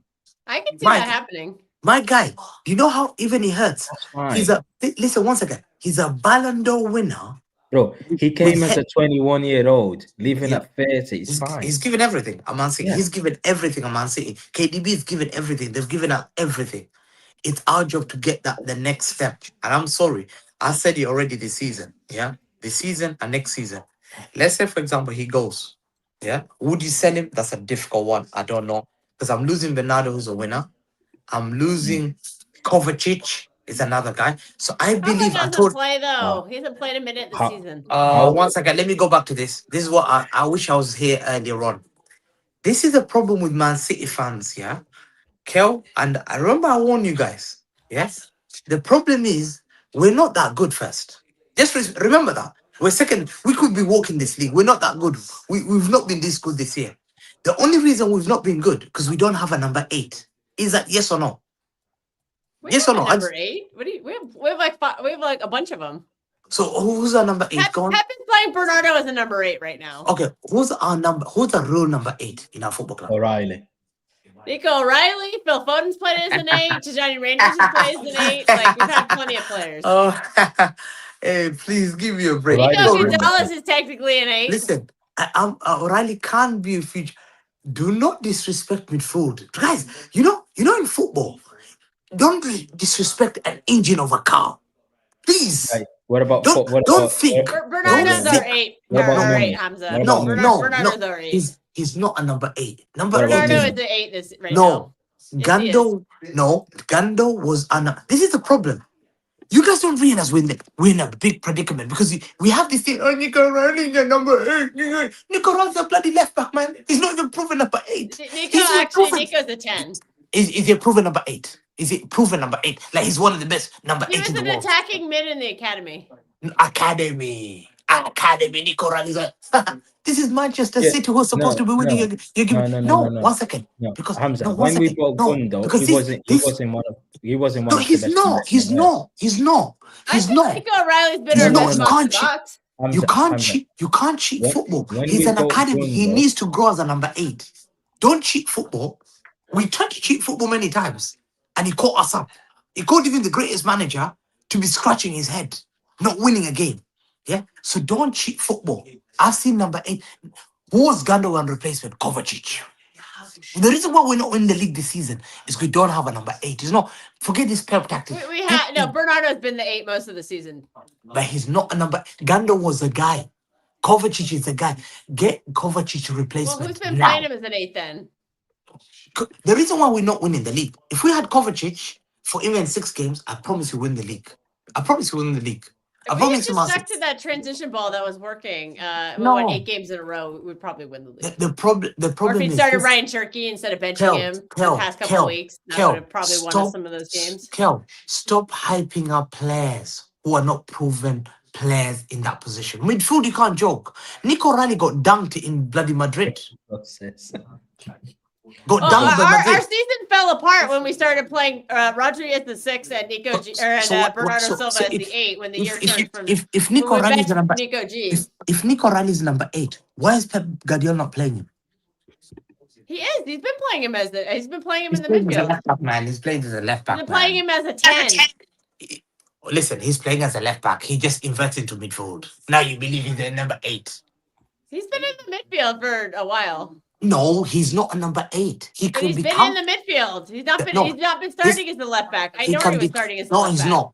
If Man City decide that he's a number 8, Man City are not winning anything next season. No chance. He's been a box to box. He's been our best box to box season. What has the midfield been since like January?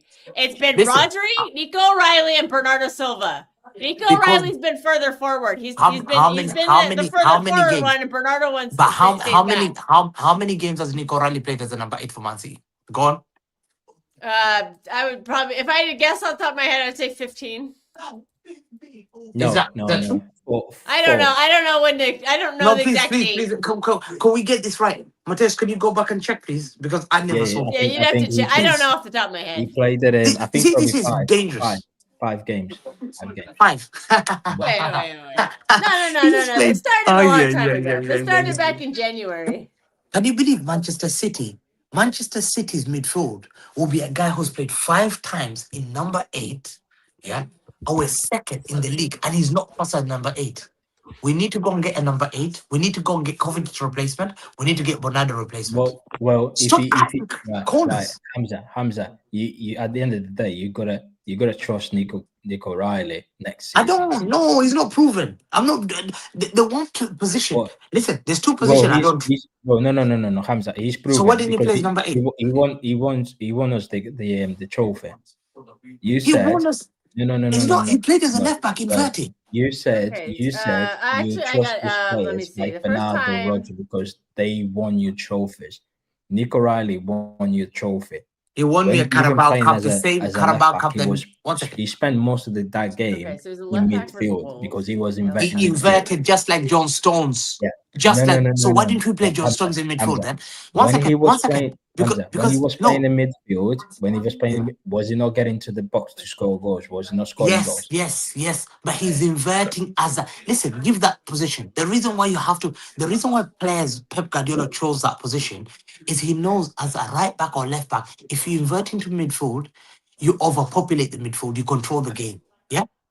He's an asset which we need. 4, The problem is 5, we 6, we 7, need a guy who sits 8, there. 9.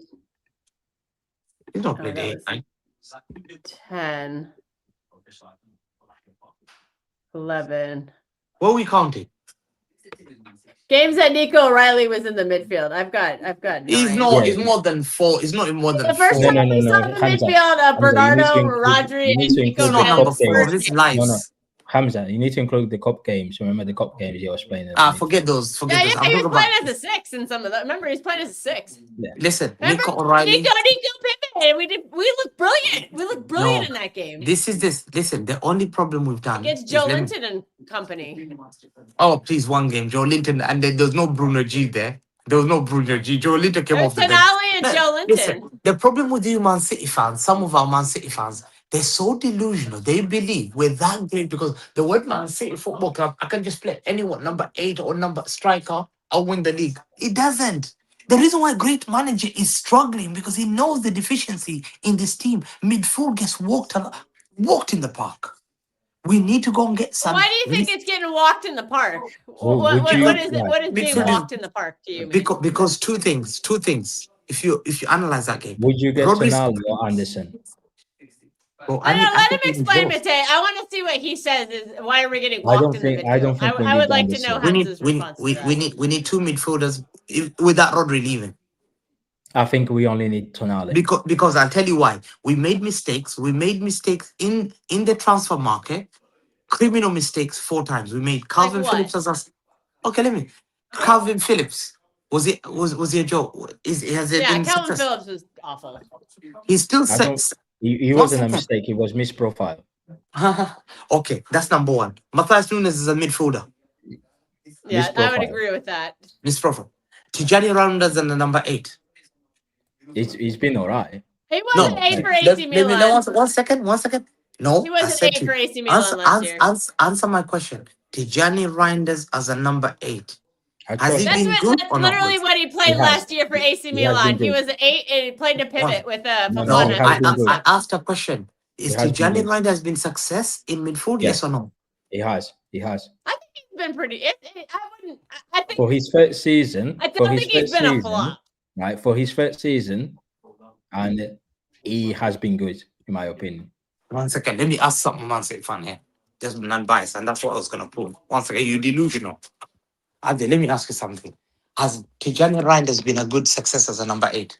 This season, oh my God. Tell this guy. Tell this guy. No. I was vouching for Tijani Reinders last season. I was telling him, oh, let's go get this player. Let's go get this player. But with Tijani Reinders, what I do personally think is next season, Tijani Reinders probably will. Because even when Gundo came when he was injured, he did not play the best football in his first season. Man City players tend to be like that, Mahrez, Rodri. Yeah, even experienced. Remember, Mahrez is a very experienced player when we signed him. He still took a year. He's not failed, bro. Fail is like 4 years and he's just shown nothing. This season, of course, the first game of the Premier League against Wolves. He's scoring for his first season in a new league. But I think we had high because he came in as no, it's not 25, it's 26. Yes, he came in as Serie A. He's the best midfielder player of the season, Serie A. Yeah, and I think we saw that. 8. Yeah, remember, he was playing with Fofana. Fofana was the 6. He was the 8. There was a double pivot. Yeah, and he right. Yeah, go on. If we go back in time, you would say if you watch Bernardo Silva first season, Rodri first season, even Gundo first season, you would say them 3 were failures. Yeah, even Leroy Sané. Mahrez was not good his first season. Mahrez first season. You would say Mahrez was player of the season. He just won a Premier League title, and he was not good for us when he was at 27, 28. Yeah, that's why I do same age profile. Yeah, I think Tijani Reinders will. Do you believe Nico Reinders is a number 8? No. No, yeah. Nico Riley can't because of the players we've had. Kevin De Bruyne, Gundo. Even if he's scoring all these goals for us still, the bar for Man City unfortunately has been like this high, Nico Riley is a quality player, but I don't see him as a creative, like the primary creators for Manchester City. No, he's not creative. He needs someone to create for him. He's more like he's a goal threat. He's a goal threat. Yeah, he's just a goal. He'll get you goals. He's like, you know when he's like, you see Scott McTominay at Man United and now Napoli, yeah. But like the general of Scott McTominay, he's like their leader. He's the best of the version of them type of player. But I don't see him surely as like David Silva or Kevin De Bruyne or Gundo. Yeah, I think personally to Joy Reinders, I think he'll play better next season and he'll carry on from that. He's been good this season. I wouldn't Yeah, say he's been played great, good. but I think Yeah, he's been not good. been great. Yeah, he's been the closest to Gundo, like coming bombing into the box and finishing the goal, like the power runs, like that late run in the box. He's tried to be that player for us, which is the only Right. game he played world class. Not world class. He played so good. Was the first game of the season against Wolves. Yeah, he was mad in that game. And then I thought, oh my God, hope we've just got a play on our hands. But obviously he hasn't kicked on. See, the last time he played was Real Madrid, yeah. He was one of our best players on the pitch against Real Madrid at home. Real Madrid. That was a dead rubber. That was a dead game, though. So I don't know He was still one of our best players. I don't know how much we can take from that. One second, let me ask you a question. How many midfielders do you believe if Kovacic goes and Bernardo goes? How many midfielders? And Rodri, why not counting Rodri? Rodri is busy flying with Madrid. I don't think Rodri. What do you think of Rodri? Rodri is also leaving sooner or later. I think you need two. You need 3 midfielders. We need Anderson. I like Anderson. We need Sandro Tonali. And even Adam Morton. Go clean them up. All 3. You need 3 Hamza, I've got a question, man. Well, you don't need to sell Nico Gonzalez as well. If you're going to buy all those players. Nico Riley, I'll never ever accept this. Hamza. It's kind of bullshit. Hamza, you're a fan. I don't care. I don't care if he's 20 years old. He's not number 8. Hamza. He's not number 8. He's a very good box to box. What are you talking about? Bro, he's not number 8. He plays as a left back. This is the problem with some of our fan base. They have this belief and it's come to bite us so many times. Stop lowering your standards. Come into reality. Yeah. You come thinking this, and then when he hurts us, you keep coming up and saying, "Listen, me, I don't mind. I don't mind." But I think has Doku been good this season? Right? Has Doku been good this season? I would say he's been 7 out of 10. In terms of his output, his numbers, has it been good? No, output no. He has 1 Premier League goal. Right. He's got 15 GAs in all comps. He's got 12 assists, 3 goals. High? Wow. Right. No, 12 assists and 3 goals. Right. So I didn't realize it was that high. If people looking at Doku, right, with these 15 GAs saying that he's one of our best players this season, the Giant Reinders has 14 GAs this season, 7 goals, right? 7 goals, 7 assists. He's got more goals than Doku, more goals than Savio, more goals than Semenyo, more goals than Marmoush, more goals than Bernardo, right? But this is the midfielder that you're saying he's not been good enough. Yeah, because he doesn't play. But if he's that good, let me tell you, I'll tell you one thing, and don't clip me on this. I think he's, and I'm gonna give this, I'll never you. This guy has got too much ADHD to be a number 8. What do I mean by that? His concentration is mad. This guy, number 8, I see this guy left wing, left, right wing. He's like a midfielder's asking, where are you going, bro? You have to look for this guy. He's popping in the box. Where the guy is not helping in midfield. He doesn't have physicality. He's poor. He's Bernardo Silva helping the midfield. When I saw midfielders, what they do, they're able to control the ball. In that midfield. I was just about to ask that. You're talking about Tijani. I thought you were talking about Nico Riley. Tijani is not good number 8. He's 28 as well. He's 28 now. Hamza, you complain about Tijani Reinders being everywhere on the pitch. Is Bernardo Silva not being everywhere? Is he helping the midfield? Yeah, because Pep doesn't have any other option. He thinks Tijani is not probably good enough. Yeah, you didn't answer about why we were cut up in the middle, and you don't seem to recognize it because Bernardo's not very good in the middle. Bernardo Silva does the same thing that Reinders does. The only difference is Reinders will give you output. Bernardo Silva is everywhere except where he's supposed to play, but there's an excuse for Bernardo Silva. This is what I'm talking about with the fan base. Too many excuses for certain players, and then when other players do this, we heard that Jack Grealish is rubbish. Jack Grealish is no different from Bernardo Silva. What he was doing, quote unquote defensive winger, but we wanted Jack Grealish to increase his journey. But when you ask about Bernardo Silva, oh, he was never that kind of player. But guess what? Jack Grealish's record shows that he was never that kind of player either. So why the double standard? Too much double standards and nobody wants to Jack Grealish was misprofiled. I remember coming to Man City. How many players are we gonna say that about? We kept misprofiling players, like 100. Jack Grealish. So maybe the scouting department's Cohen. They've been bad. They even transfer. You guys gave 9 out of 10. I remember in the transfer window in the summer. And I told you guys we had a 3 out of 10 transfer window. I said 3. I said 3. Minimum. I said 3. I gave 3.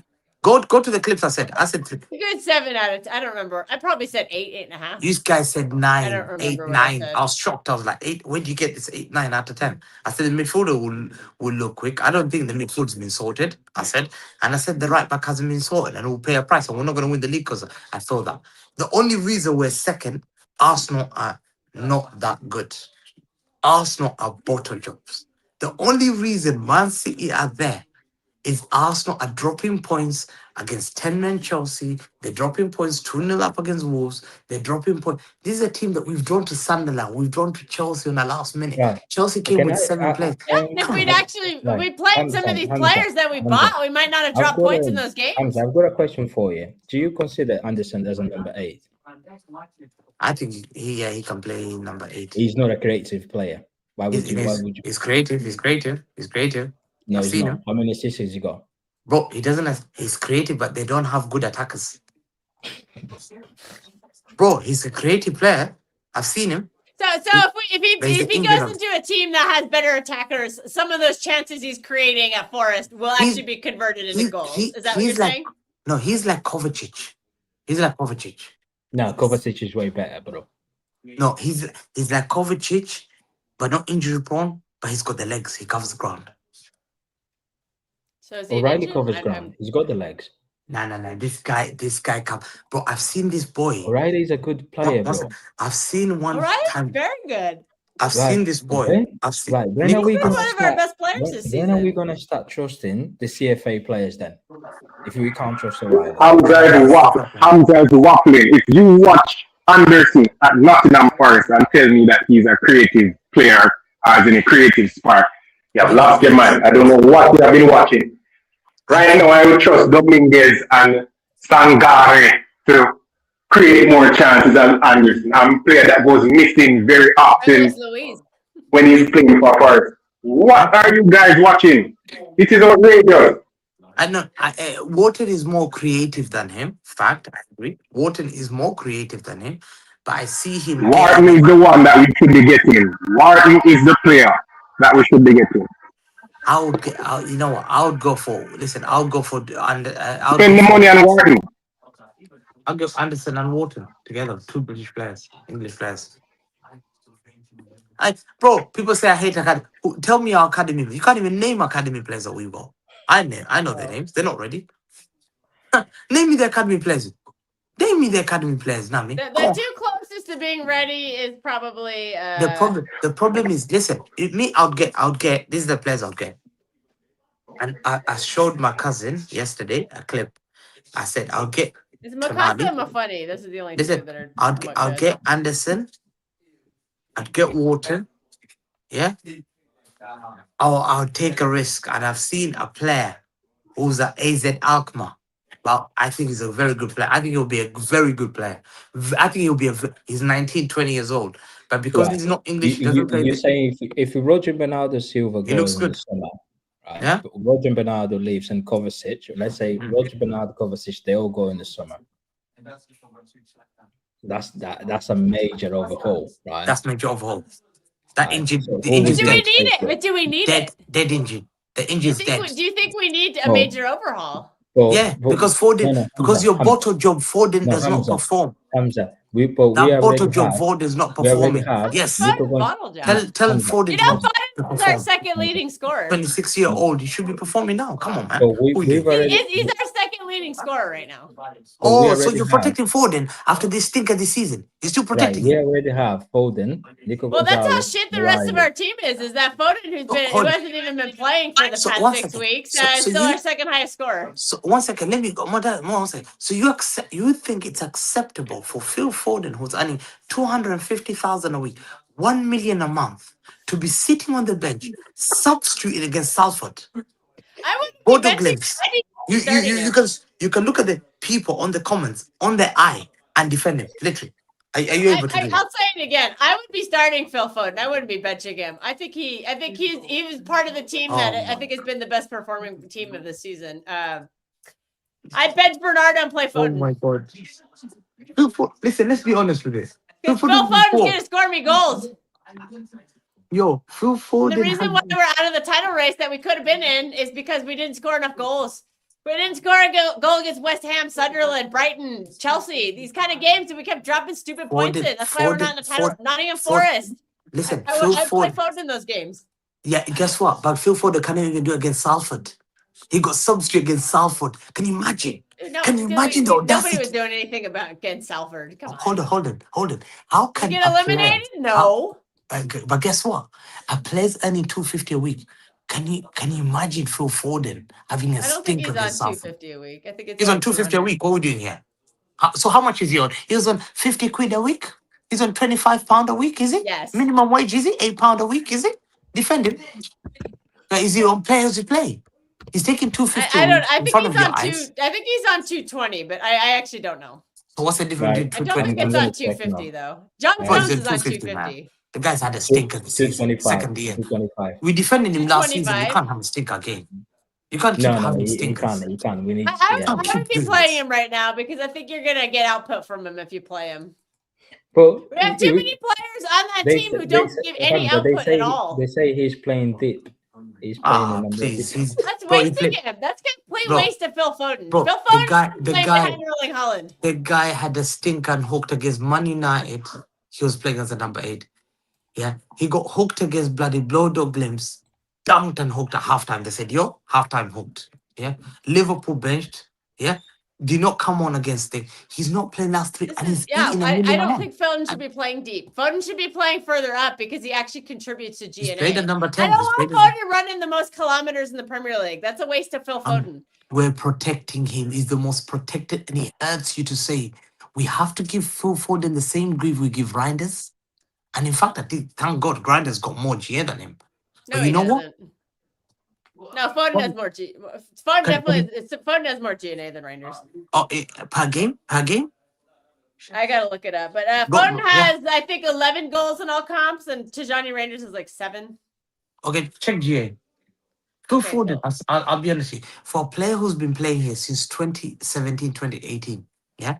And this is his 8th, 9th season.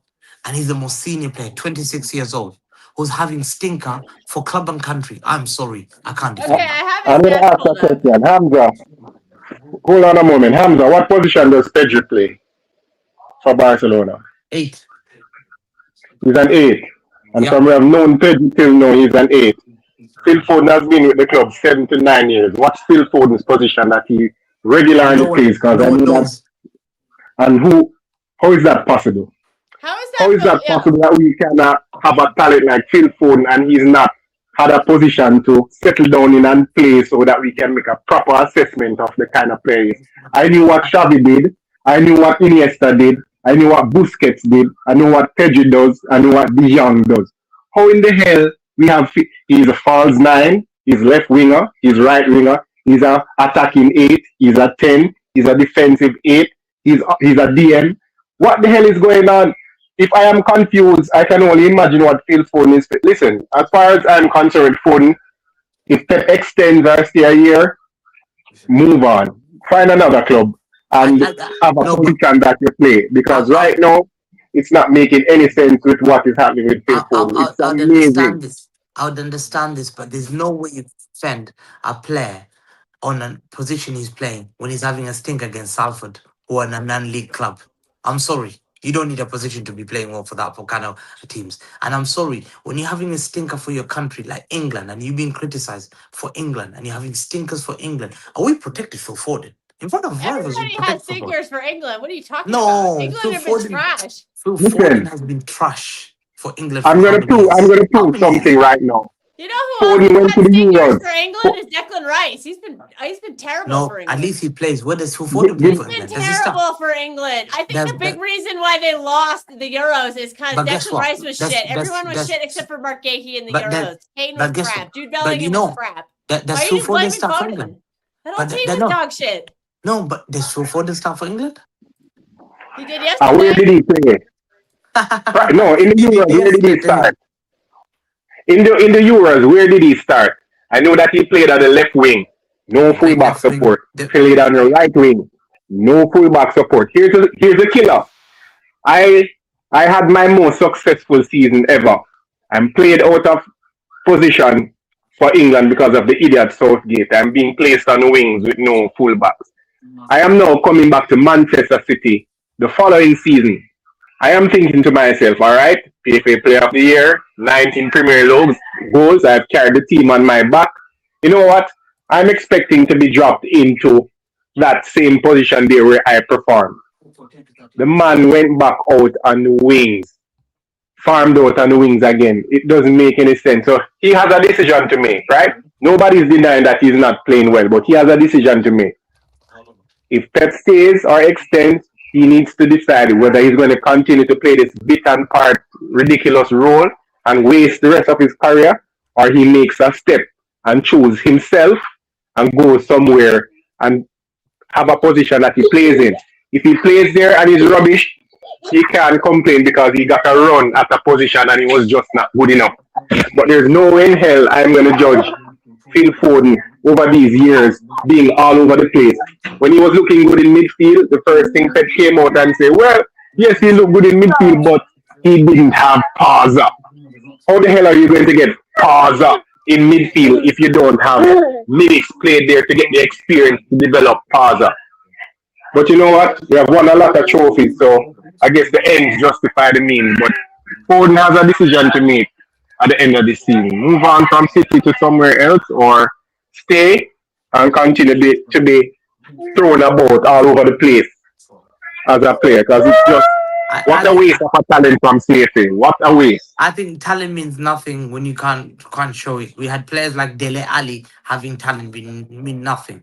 Sometimes I don't know. I've questioned it. I think whether the time has come. I think Foden will not be sold, obviously, but the club have delayed his contract on how many months? They've delayed it because they're seeing this boy's not performing. According to people, sometimes you hear rumors that even in training they can tell. They can see the body, the way he comes into training. He trains well, but they can see this guy is a shy player. He is not taking he's the most senior player, probably one of the most senior players in this squad. When we're going through difficult, he's the guy. When KDB left, we were told this guy was the guy that's gonna take that KDB's position. People told us he's a David Silva replacement. People called him. What position? What position did KDB play and David Silva play? He's been played at multiple positions, both for England and the country in the last 2-3 years. Has it worked? We've not seen. It's not worked. It's not worked. Cherky has come in. Was young. Cherky has come in. He's 21 years old.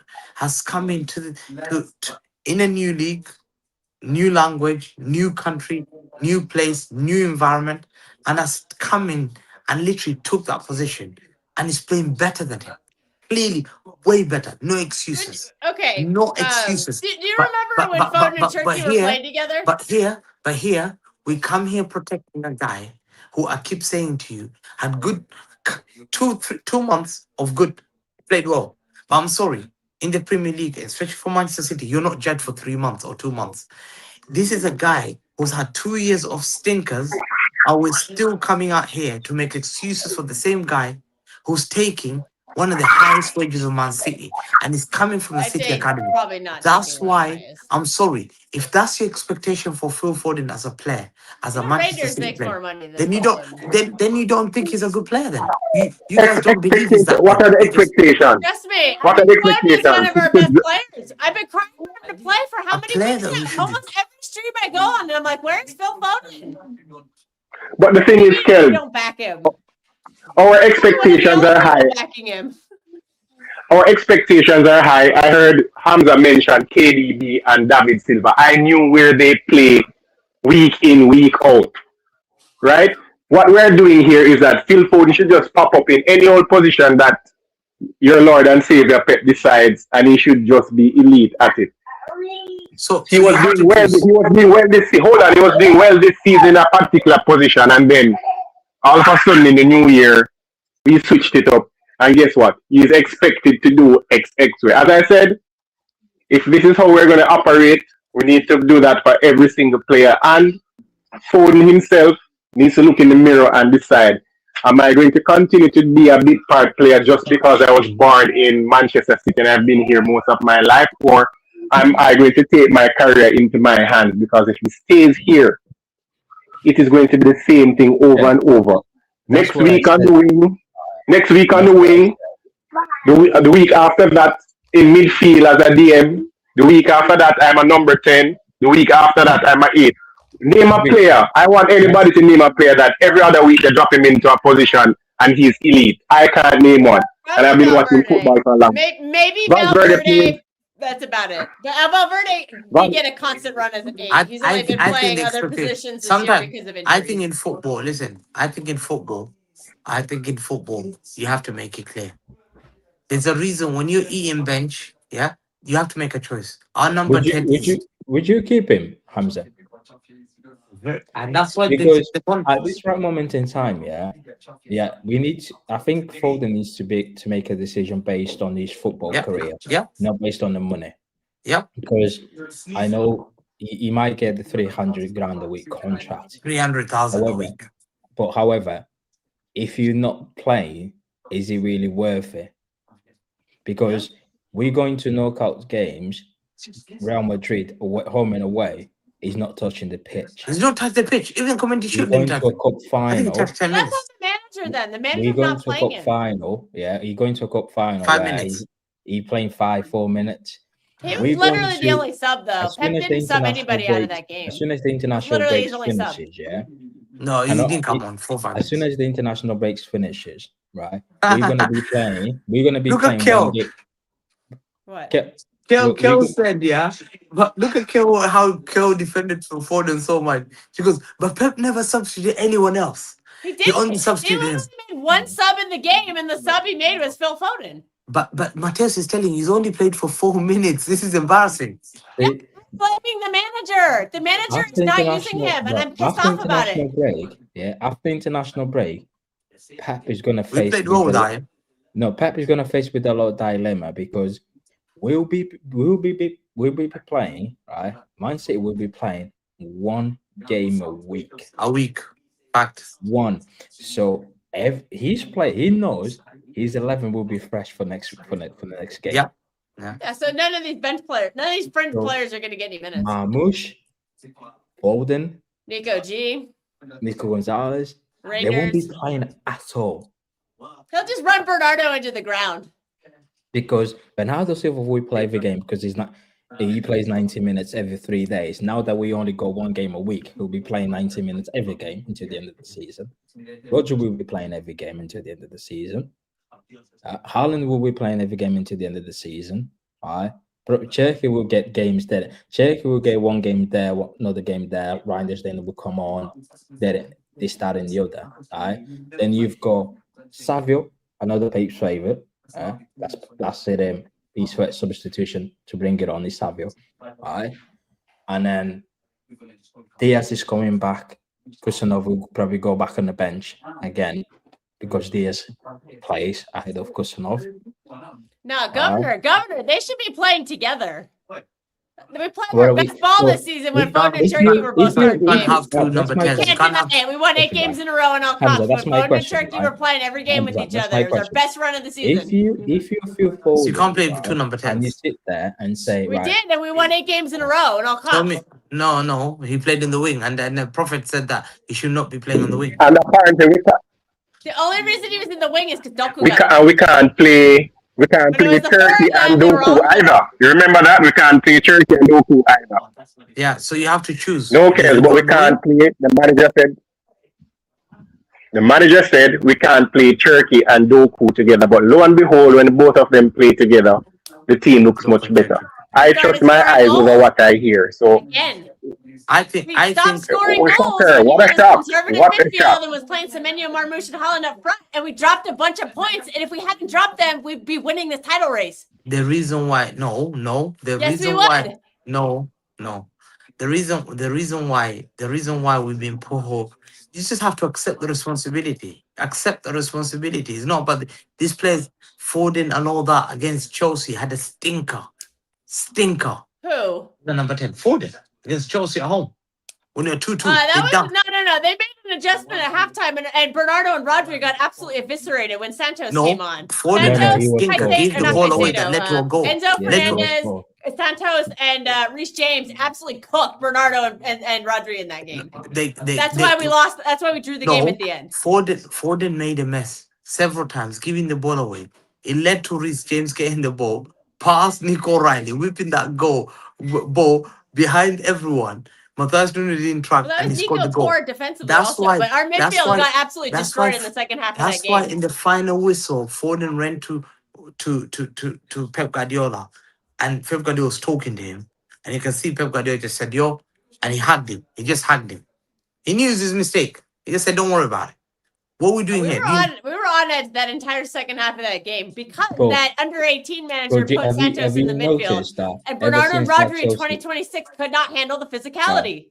Have you noticed that ever since that Chelsea game, the only Premier League game he started since that Chelsea game was Fulham? Yep. He hasn't started any more Premier League. He hasn't started, no.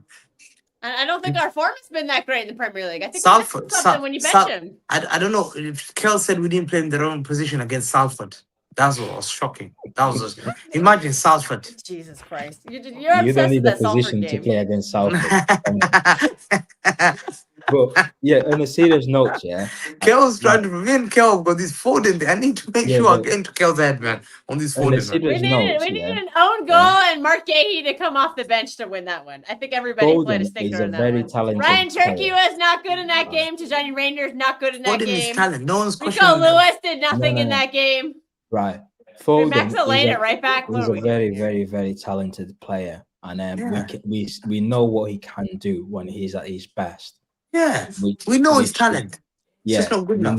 You know he's a very good player, but at the same time, I feel like he needs to make a decision that works best for him.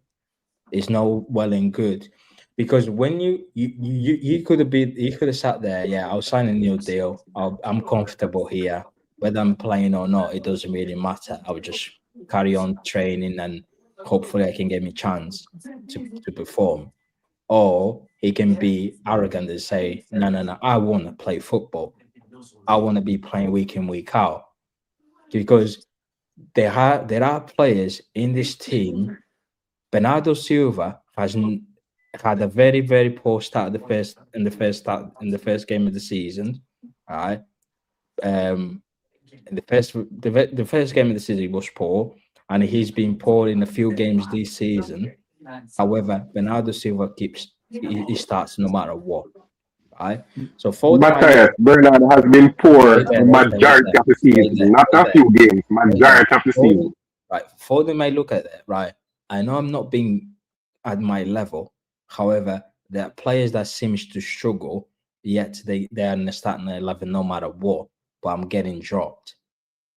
So he kind of works both ways. I think at some points, I think Pep is being kind and unfair on Phil Foden. I think he deserves a little more chances to play. But at the same time, he's got 1 year left. And if the club comes to him and say, right, we can offer you 300 grand and Pep stays, he knows deep down I might have a lot more money in my bank account, but I'll be playing less than I expect, because let's face it, once Pep drops the bollocks with you, you're not going to be playing. Especially if you're going to a summer where Pep is thinking, I need 2 midfielders. If Pep is thinking he needs 2 midfielders, then Foden is done. Yep. Yeah, I kind of wonder what Phil Foden's future is if Pep's here. Because I don't like how Phil's being treated. Phil was player of the season, and then I know last year was kind of a stinker, but I think Phil Foden has been part of the best team of our season. When we were playing the best ball, when we were playing Foden in the middle, and Turkey was coming in off the right, and Doku was on the left. That was our best team in the season. Player like Foden, you shouldn't be on the bench that much. You shouldn't. Yeah, why is he on the bench for a player who's leaving at the end of the summer? West Ham away was crying out for Foden in that second half, and he still sat on the bench. I was like, bring him on. That's the manager. That is literally the manager. Forrest, there's something going on between him and it's frustrating because I want to see more of him. Yeah, I've been crying about it for weeks. I said, bring Phil Foden into this team. And I think Prophet's right. What is his position?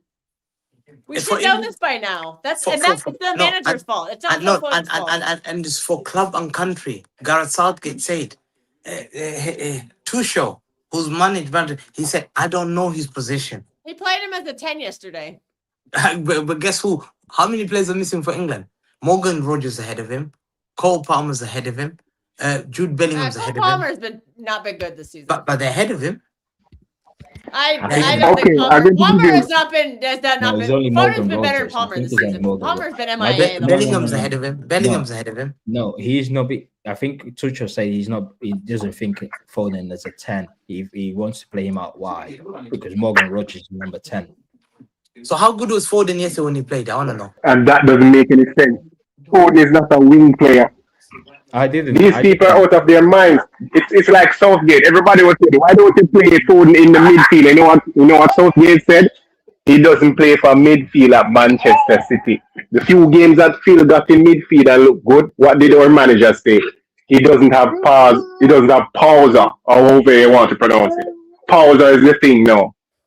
So we killed a talented player's career in midfield because he didn't just get up one day and he just wants to go forward. He doesn't have any pauser. It's crazy. Imagine if Foden was at Barcelona. This man would have been platformed to be doing great things. Never. You wouldn't hear this crap about pauser. But guess what? Teach the next generation. Bernardo Silva. I'm going to say it. Pep doesn't want to teach the next generation of this team. He doesn't want to do it. He only does it when someone gets injured. He would rather have, if Gundogan was still here, he'd be riding him into the ground right now. He wants to ride Bernardo into the ground. He wants to ride Rodri in the ground. He doesn't want to teach new players new things. Because they're not good enough. They're not as good as, this golden generation that he's never going to have again. They're not going to be Xavi. And I don't have a problem with that. He's not going to be Iniesta. He's not going to be prime Gundogan. He's not going to be prime De Bruyne. He's not going to be prime Bernardo Silva. So therefore, Pep doesn't want to make it better. I've figured it out. According to the chat already, he had a shocker game. I think that's not. He had a shocker for England against Uruguay. He's been playing yesterday. Turkey. I just checked it. He's playing Turkey because we stopped scoring. I think you're right. You've said a lot about it, or people in that chat have been saying a lot about like how. Do you think he benched him for 2 months and we stopped scoring.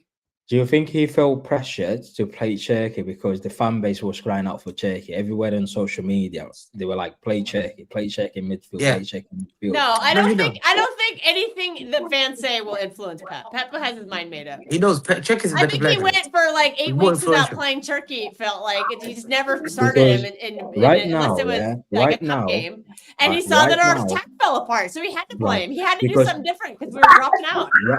Right now, Pep is going to stay until next season. So Pep is going to be our manager in 26-27 season. Right? Phil Foden's contract runs out in 2027 next summer. Right?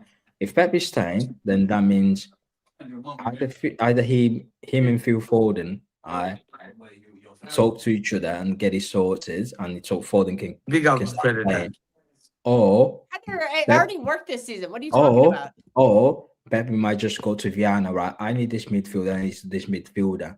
And then Foden might just sat there, right? Listen, because Pep will always tell I cannot guarantee you game time. You need to be playing. Remember when he wanted to get rid of Jack Grealish?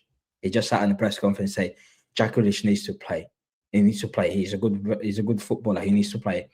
If I see the same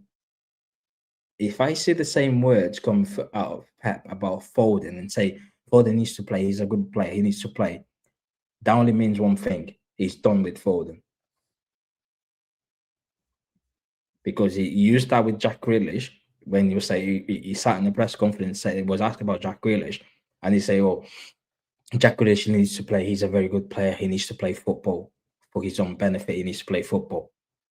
So that he was basically saying he needs to go out to another club so he can play football because he's not going to be playing the Man City. If Pep Guardiola starts saying the same thing about Foden, he needs to play football. He needs to play football. So implicating that he needs to go to a different club, then he's done. It's done. If you were to sell him, right, we won't get that much money.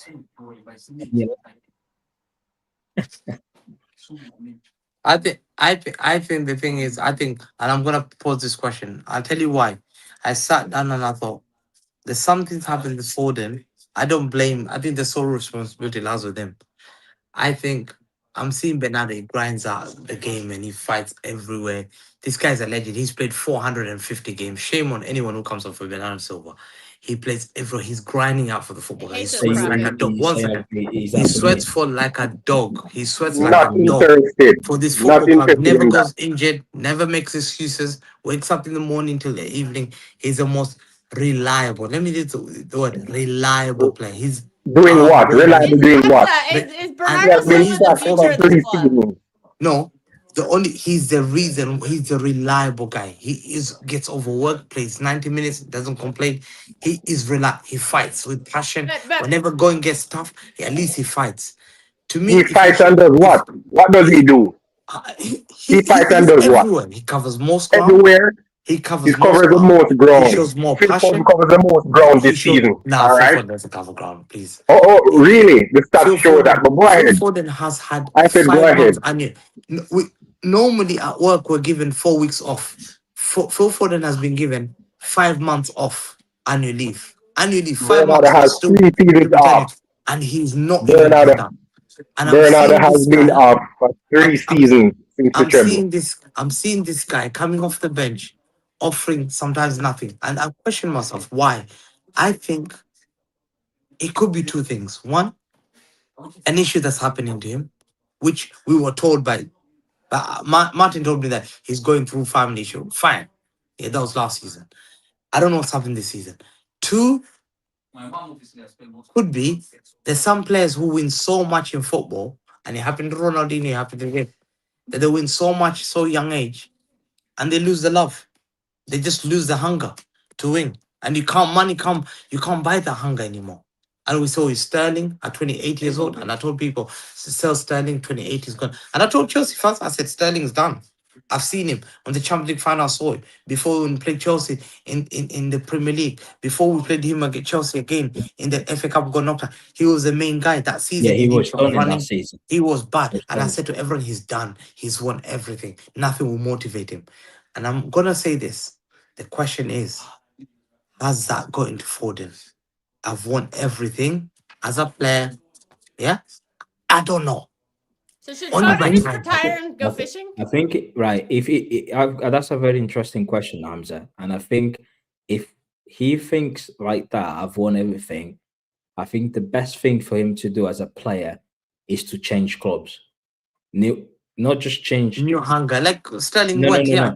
Change leagues as well. Change countries. Go to a different league. Go to a different country, a different league where, okay, I haven't won that trophy yet. I want to go and win it. Do you know what I mean? Like, for example, go to a La Liga or German league where you can look at, I want to win the German league or I want to win the La Liga. Have a trophy that you have not won so you can put your mind into that. Right, I need to achieve that. And Man City is not thinking about the Premier League. He's won 6 Premier Leagues. He won the Champions League. He won everything that he has to win for Man City. Right? Carabao Cup, he won a lot. That's why you see him like, yeah, whatever. So if he thinks that I've achieved everything for this club, the best thing to do as a footballer, forget about what the feelings towards the player, but as a footballer, right, it's to go to a different league and have a different ambitions. Maybe it help, maybe not. It doesn't help. So, but yeah, if I just feel like if he wants to stay, then he needs to stop. He needs to stop to Pep and just decide, right, I need to be playing more football, because at this moment in time, I don't see a game. We've got 8 Premier Leagues left, 8 finals in the Premier League, basically. We need all of them, man. We have to win all. And we've got 3. If we get all the way to the final in the FA Cup, we've got 3 FA Cups. So in total, we've got 11 games left. Only from 11. now to the end of the season. I don't see Foden starting more than 5, 6, 3 games out of 11. I don't see him start against Chelsea. When is his contract running out? 2027.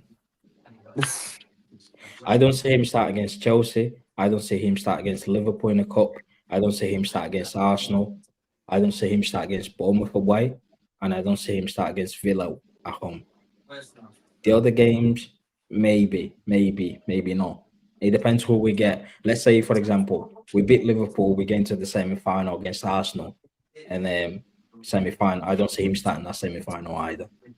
I don't know. He threw Rico Lewis into a semi-final last year. That was Forest. If we play Arsenal in the semi-final, No, they will absolutely rig it so that the final would be Arsenal and City. They're absolutely going to rig it to do that.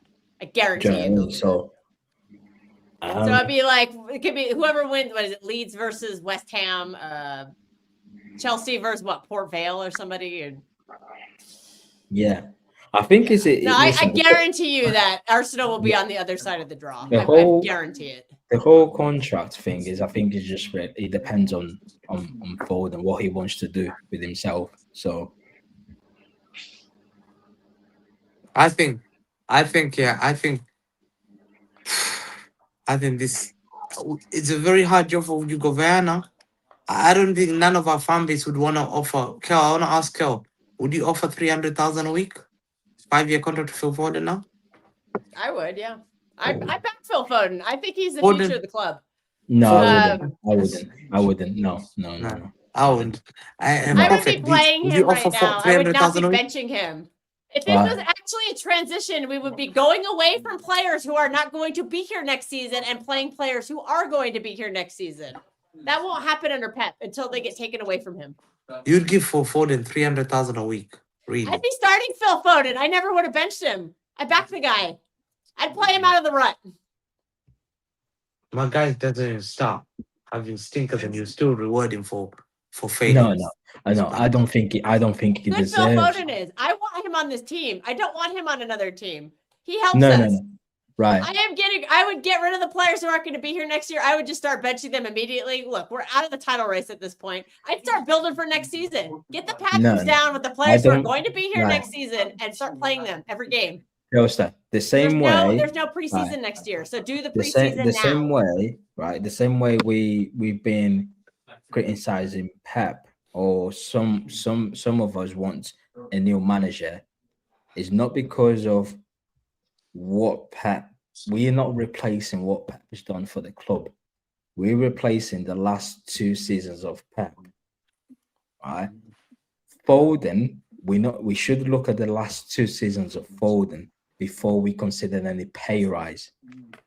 The last 2 seasons of Foden has not been good enough for you to decide, give him another 75 grand. 5-year week. Then keep him on the same pay rate. Give him some incentives, or give him like a 1 or 2 year extension, and say, look, you're the guy next year. We're starting you every game. Prove yourself, and we'll rip this up, and we'll give you the money you want. When people say, "Oh, Pep needs to go, we need another manager," right? They're not raising what the 6 league title Pep delivered, the Champions League, the treble. They're thinking, right? We are thankful for what he has achieved, but we need a new voice because of the last 2 seasons has not been good enough. Same works for the players.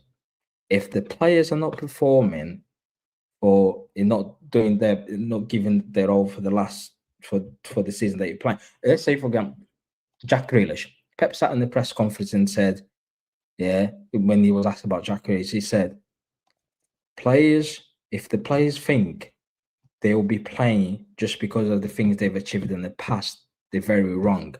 I don't care what you've done in the past. The past is the past. I care what you're doing to me, what you're doing to this team right now, right? Same work. If that works for the players, if like we're saying, right, it's all about what you're offering to me right now, not what you've done in the past. Then, as a fan base, as a fan, for example, Prophet. I mean, Prophet also can come on and say, right, what you've done in the past is great. However, right now you're not doing what you're supposed to do, so I want someone else. Because Pep said that to Jack Grealish. Right now you're not delivering, so I need someone else in there. It works for the players, so it should work for the manager as well. Phil Foden, yeah, based on the last 2 seasons, does not deserve a pay rise. He was getting pay rise because he was performing. He got that 225 grand a week contract because he was performing. He's not performing. You cannot give him a pay rise. You can sit down. Unless his name is Ruben Diaz, he can get the pay rise if he's not performing. Rico Lewis got a pay rise. Savinho got a pay rise for doing nothing. Diaz got a pay rise. With the players, all these players got pay rises, right? And decide, right, we can give you a new contract, but we will give you the new contract with the existing terms, i.e., the same salary, the same performance, FP and whatnot. Everything is the same. It's just an extension. However, we are rewarding failure at this football club, and we've been doing that for the past 18 months. Savio, not good enough. Pay rise just because he was linked to Spurs. Really? I don't think he earned a pay rise. Rico Lewis didn't earn a pay rise. We give Gundo. We let go of Gundo for free to Barcelona because we're protecting their value. We didn't want to pay 200 or 200k I've never bought that 220 a week wages. Then a year later, when he was 2 years older, we decided, right, let's bring him back. Let's pay him what he wants when he was already washed. Also, and Pep, remember last season you brought this up. Pep intentionally played him to trigger that option on his contract. Remember that? He had an option that would trigger automatically if he had enough appearances, and he was god awful last season. And Pep just kept playing him and kept playing him and kept playing him and playing him until he triggered that deal. Ruben Diaz coming back of 2 hamstring injuries, 1 muscular injury last season. As soon as the season starts, he had 2 years left. Right, Diaz, there's your new deal, pay rise. Fast forward 6 months, he's now got another hamstring injury. If that guy gets another hamstring injury, he will get a surgery. That's done. Ruben Diaz is actually starting to worry me because he had almost no injuries, and in the past 2.5 seasons, he's been picking up a lot of injuries. I don't want another John Stones. I'm sorry, I don't. His hamstring is fucked. That's what happened. I don't think that's going to get better either. His leadership is worth more. A high wage for 3 more years, so that's brilliant squad planning. This was he's a captain in the dressing room, and his leadership and his shouting is of more value than a fit centre back like Kusinov. So I don't know why you're complaining. Leadership and experience over everything, not performance in it. Leadership and experience that runs this thing. When we kept bottling leads late in games, and all these wins have turned into draws, and that's what I heard. I'm just giving you what the faithful, the real, the non-plastics, as they would call themselves, the real fans. Yeah. So leadership is of more value, and it's better to play Gehi and Diaz because it means there's even more leadership on the pitch. How could you go wrong? The club is going backwards, and this summer is the summer where we stop the follies. Foden, if you want to extend, same money that you're on. If you improve, then we can always rip up that contract and come up with a new contract. Simple as that. But as it is, I take back what I said. I agree with that approach, Prophet. No, give him an extension on the current wage. Maybe put some incentives in there, and then if he performs, then give him the money. Yeah, and he said, "What's the point of talking about pay rise and wages? That's not our money. Money plays a part, right? Yeah, every team has a budget. Z. Because if you go out there, let's say for example, you you pay Foden 300 grand a week and he's not playing, he's just a bench player. If you got an opportunity to go and sign Olise, you will struggle to put Olise on 300 grand a week if you've got 4 or 5 players on over 300 grand. Money plays a part, right? It's best for you to save those big wages for the players that actually deserves it, to players that will make the difference. At this right moment in time, Foden does not deserve it. He's a very talented player, but he does not deserve a pay rise, right? Because you see talks with Olise, for example, even Tonali, right? These are players that if they're onto the market next summer, you will face a competition with a lot of clubs. In order to attract them, to make them sign for you, you probably have to either play over the odds or offer them more money, often bigger wages. You've got Erling Haaland on £500,000 a week, over £500,000 right now, because his wage goes up 5% every season. You've got Rodri, who's trying to tie down his contract, and the talks is 400k a week. So you've got a striker on £500,000. You've got a player who wants to give it once 400 grand. You've just signed Gehi, who's on 300 grand, right? You've got Marmoush on 295, nearly 300 grand, right? Who doesn't play games Who anymore doesn't either. play, right? So the wage of Marmoush is already insane. He makes more than Rodri. If you go out there and sign a second striker, yeah, and that second striker is looking, well, Marmoush is not playing. How come he's on nearly 300? I'll be playing week in, week out. Why I'm not getting that money? Wage matter. Money. I'm sure we gave Semenyo quite a bit of money to come here too. Sometimes when you're signing the free agents, you have to give them the big dough to come. Because when you're talking about, but you have to plan it better. Because right now we're looking at Gehi's on 300k a week allegedly. Right now, when Vardy comes back, you're probably looking at giving Vardy a new deal. Vardy is on 200 grand right now. Right? Yeah, he's earned it. Yeah, and he plays every game, so he should be making a lot of money. If you give Vardy a new deal, right? If you give Vardy a new deal, he's probably going to up to the 300s. Doku will need a new deal. Nunes will need a new deal. That's pay rise. And we are talking about players that are actually in the starting 11 week in, week out. Not bench players. We have to move on some of the high wage players who don't play a lot anymore, and we will. Like John Stones will move on at the end of the season. He's on 250k. The reason why wages matter, Zapies, is because if you want to move on these players, you will struggle. The reason why we can't sell John Stones is because he's on 250. Nathan Ake is on 180 or 190. No one, he wanted to leave, and we wouldn't let him leave in January. Even if you send John Stones, even an Everton or a Bournemouth can come to you and say, right, I want Nathan Ake, but he wanted to go in January, and the club blocked him because of I will buy because Diaz and Ake, Guardiola got injured. However, with one condition: you pay 40% of his remaining wages, and we pay the 60. So basically, you're selling the player, but you're still paying him 40% of his wages whilst he's not here, because he had a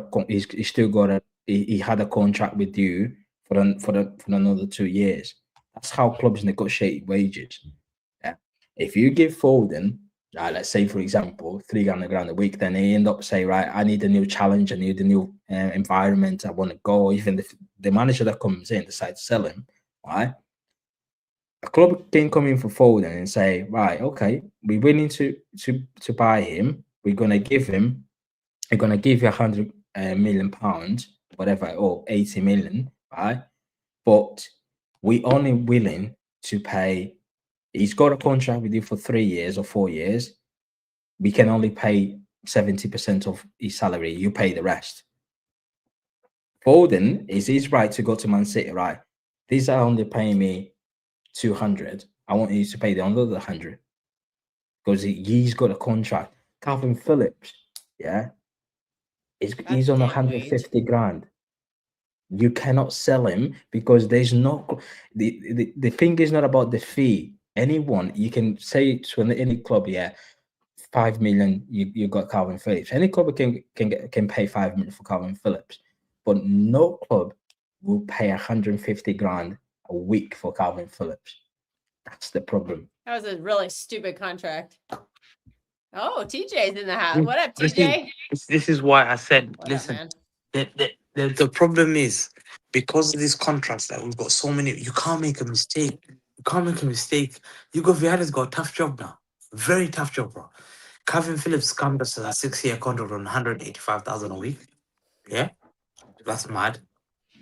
Mamouche took biggest pay rise to 285,000 a week. We got what's the name? Gay's taking 200,000 a week, but plus 100,000 a week because of the signing on fee he's will be given. They're gonna tie down Kusanov on a longer contract. Although he signed last year, he's got 5-year contract, so you don't need to give him a contract because he's gonna stay anyway. There's no need. What does this mean? Governor, what does this mean? I think company. I I think don't know what that means. Foden can't take more than two. He's on currently 250 a week, 225. Stone's going to buy it. I think. Oh, he'd go on a free job. because he's not gonna. He's gonna be a free at the summer. Who? John Stones. No, but what about Calvin Phillips? When's contract running out? 2028. A genius contract from Tiki to give out. You realize a lot of these big money contracts are not Hugo Viana. He didn't give John Stones, who was breaking down every week, 250 a week. He didn't give Nathan Ake, who broke down all the time, 180 a week. Viana didn't give Marmouche 300K a week. Like a lot of, he didn't give all these big money deals out. This contract I'm so glad. That's why I'm not gonna come for Hugo Viana because he's doing what I said that this Stones last year. Buy him out. Yeah, completely. At the end of the day, I think you know what Mateus you said, right? If you offer Phil Foden 300,000 a week and he doesn't play for the team, how does he set example for other players? They say, okay, this guy's not playing. If he doesn't play next season and he's on 300,000 a week and you've signed him for 5-year contract, you're in trouble. Because Vardio's on 200, yeah. Vardio can turn He'll around probably and say, get 240, 250. Right, Vardio can turn around and say, very good. He deserves it. I play for this team week in, week out. If the guy on the bench is earning 300 grand, the other striker is in 295. Well, I want more than 300 grand. Yeah. Because I'm playing week in, week out. Yeah. Do you know what I mean? Well, I have a feeling that that second striker on 300K week. I have a feeling he's going to move on in the summer. Doku can turn around and say Rodri. I said Rodri last when you won the Ballon d'Or. I'd have been pissed off. How come Foden be any more than me? What kind of joke is this? Johnny Reinders is making more than Rodri. Yeah. So Marquez is making more than him. Diaz is now making more than him. A lot of players on the team are making more than Rodri is. I think that's the hardest job. Not only to get Phil Foden's contract right, to buy the midfielders you need, and to buy a right back. This summer is a mad summer. And if Rodri leaves, anyway, my God, we're gonna wrap up now. It's now the hour's gone forward by 1 hour. I just want to tell you, in the UK, so people you saw 00:59 is now 2 o'clock. Yeah, that's why I need to wrap up now. It's 2 o'clock now. I was like, yo, it was midnight. It's only 6 p.m. here. And we talked about Foden. Back on 8-hour difference. And some people are gonna say we talked about Foden for 2 hours. They'll add that extra hour. I back Phil Foden, so I'll talk about him all day. I back the guy. I think he should be playing. I don't think he should be on the bench. I built a team around him. I think he's that good of a player. Okay, but you wanted Savio to play, and I told you Savio used to be bad last season. Remember? Savinho. Savinho. But I don't want him starting right now. Right now, we have better players. Anyway. Ryan Turkey's a better player than Savinho, so, Savinho can sit on the bench. Now. Hopefully, we can get it right in the summer. Do you guys still believe we can win the league? No. The league can we win the league? Can we? No, I don't we think can win the league. We can't. We can win the league. Forest and West Ham. Forget about that. Forget about Forest and now. The last 8 games now. Yeah. We can win the league because I am sure, as there is a God in heaven, Arsenal will find a way to keep the door open. The problem is, will the manager open his mind and play the correct team, because now that it's going to come up to one That's what I don't game trust. a week. I don't trust Pep. That is a problem, because if we go and win the next 4 games in a row, I can guarantee you Arsenal is going to give it away, because they're just that kind of team. Their manager is senseless, and the players are just. The league is there for the taking. The league has been there for the taking for many months, and the manager chose sentiment over winning the league. So we can, but will Pep do what is necessary to get it over the line? Just simple as that. Prophet's kid is Yeah, babysitting. because we Prophet's needed doing. him. We had. I think it's a bit too late for the league, because I think against Forest we fucked up. I think that was the moment where we really fucked up, and West Ham was just a confirmation of it. See, the Governor, I agree with you. I think Arsenal will drop some points, but I think we have to be perfect the rest of the season. We have to win all of our games, and I just don't see this team capable We've of doing that. got Danny Ellis, who's an Arsenal fan. He's an Arsenal fan. That's not Danny Ellis. That's someone else. No, Danny He's an Ellis. Arsenal fan. Oh, I don't know who that is. No, he's an Arsenal fan. He's been trolling. He's an Arsenal fan. He's worried. He's worried 2 o'clock in the morning. Came to a Man City YouTube channel to make sure that you're worried. You're scared. On a Saturday night at 2 a.m. I think the league, for me, the league is done. I think if we go, and it was there. It was there. That's just gonna annoy me. The league was there. A cup double. It still is there. Again, Prophet. I think you and I both agree. I don't think he's gonna do the right thing. Yeah, that's the only issue. That's a conversation. We're gonna do another stream after international breaks, and then we're gonna look into our next fixtures and see where we are, because we've got 3 big games after international break. Oh boy, Liverpool. I had standards. Liverpool, Chelsea, Arsenal. If we don't, we have to win that Chelsea game, and Chelsea are bad. I've watched them; they're not good. They've lost like 4 straight. They're not good. Chelsea away, Arsenal at home. That's if you don't win that Chelsea game after the break, the Premier League game, then forget it. Yeah, but anyway, big up everyone for tuning in. Big up Kel. Make sure you drop the likes on the video. Make sure you drop the like on the stream. We have 131 people watching. At one point, it's mad how the audience goes up as we get late. Do you know what I mean? Dude, I've been doing streams at this time of night because for me, I'm on the West Coast. Like you can see, it's still light out here. Like it's 6 p.m. right now. So I've been doing streams. I started around 3 p.m. my time. I think it's 11 or midnight UK. We get a lot of people watching. 2 in the morning. 2 in the morning. I think people like this time. They like the late night chat. So we'll after the break, we'll do some more of them. We'll start trying to do it once a week. Did everybody leave? Still here.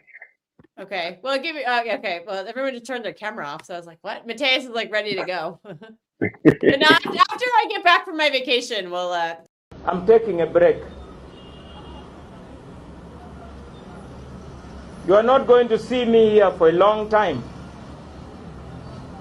But I will be around.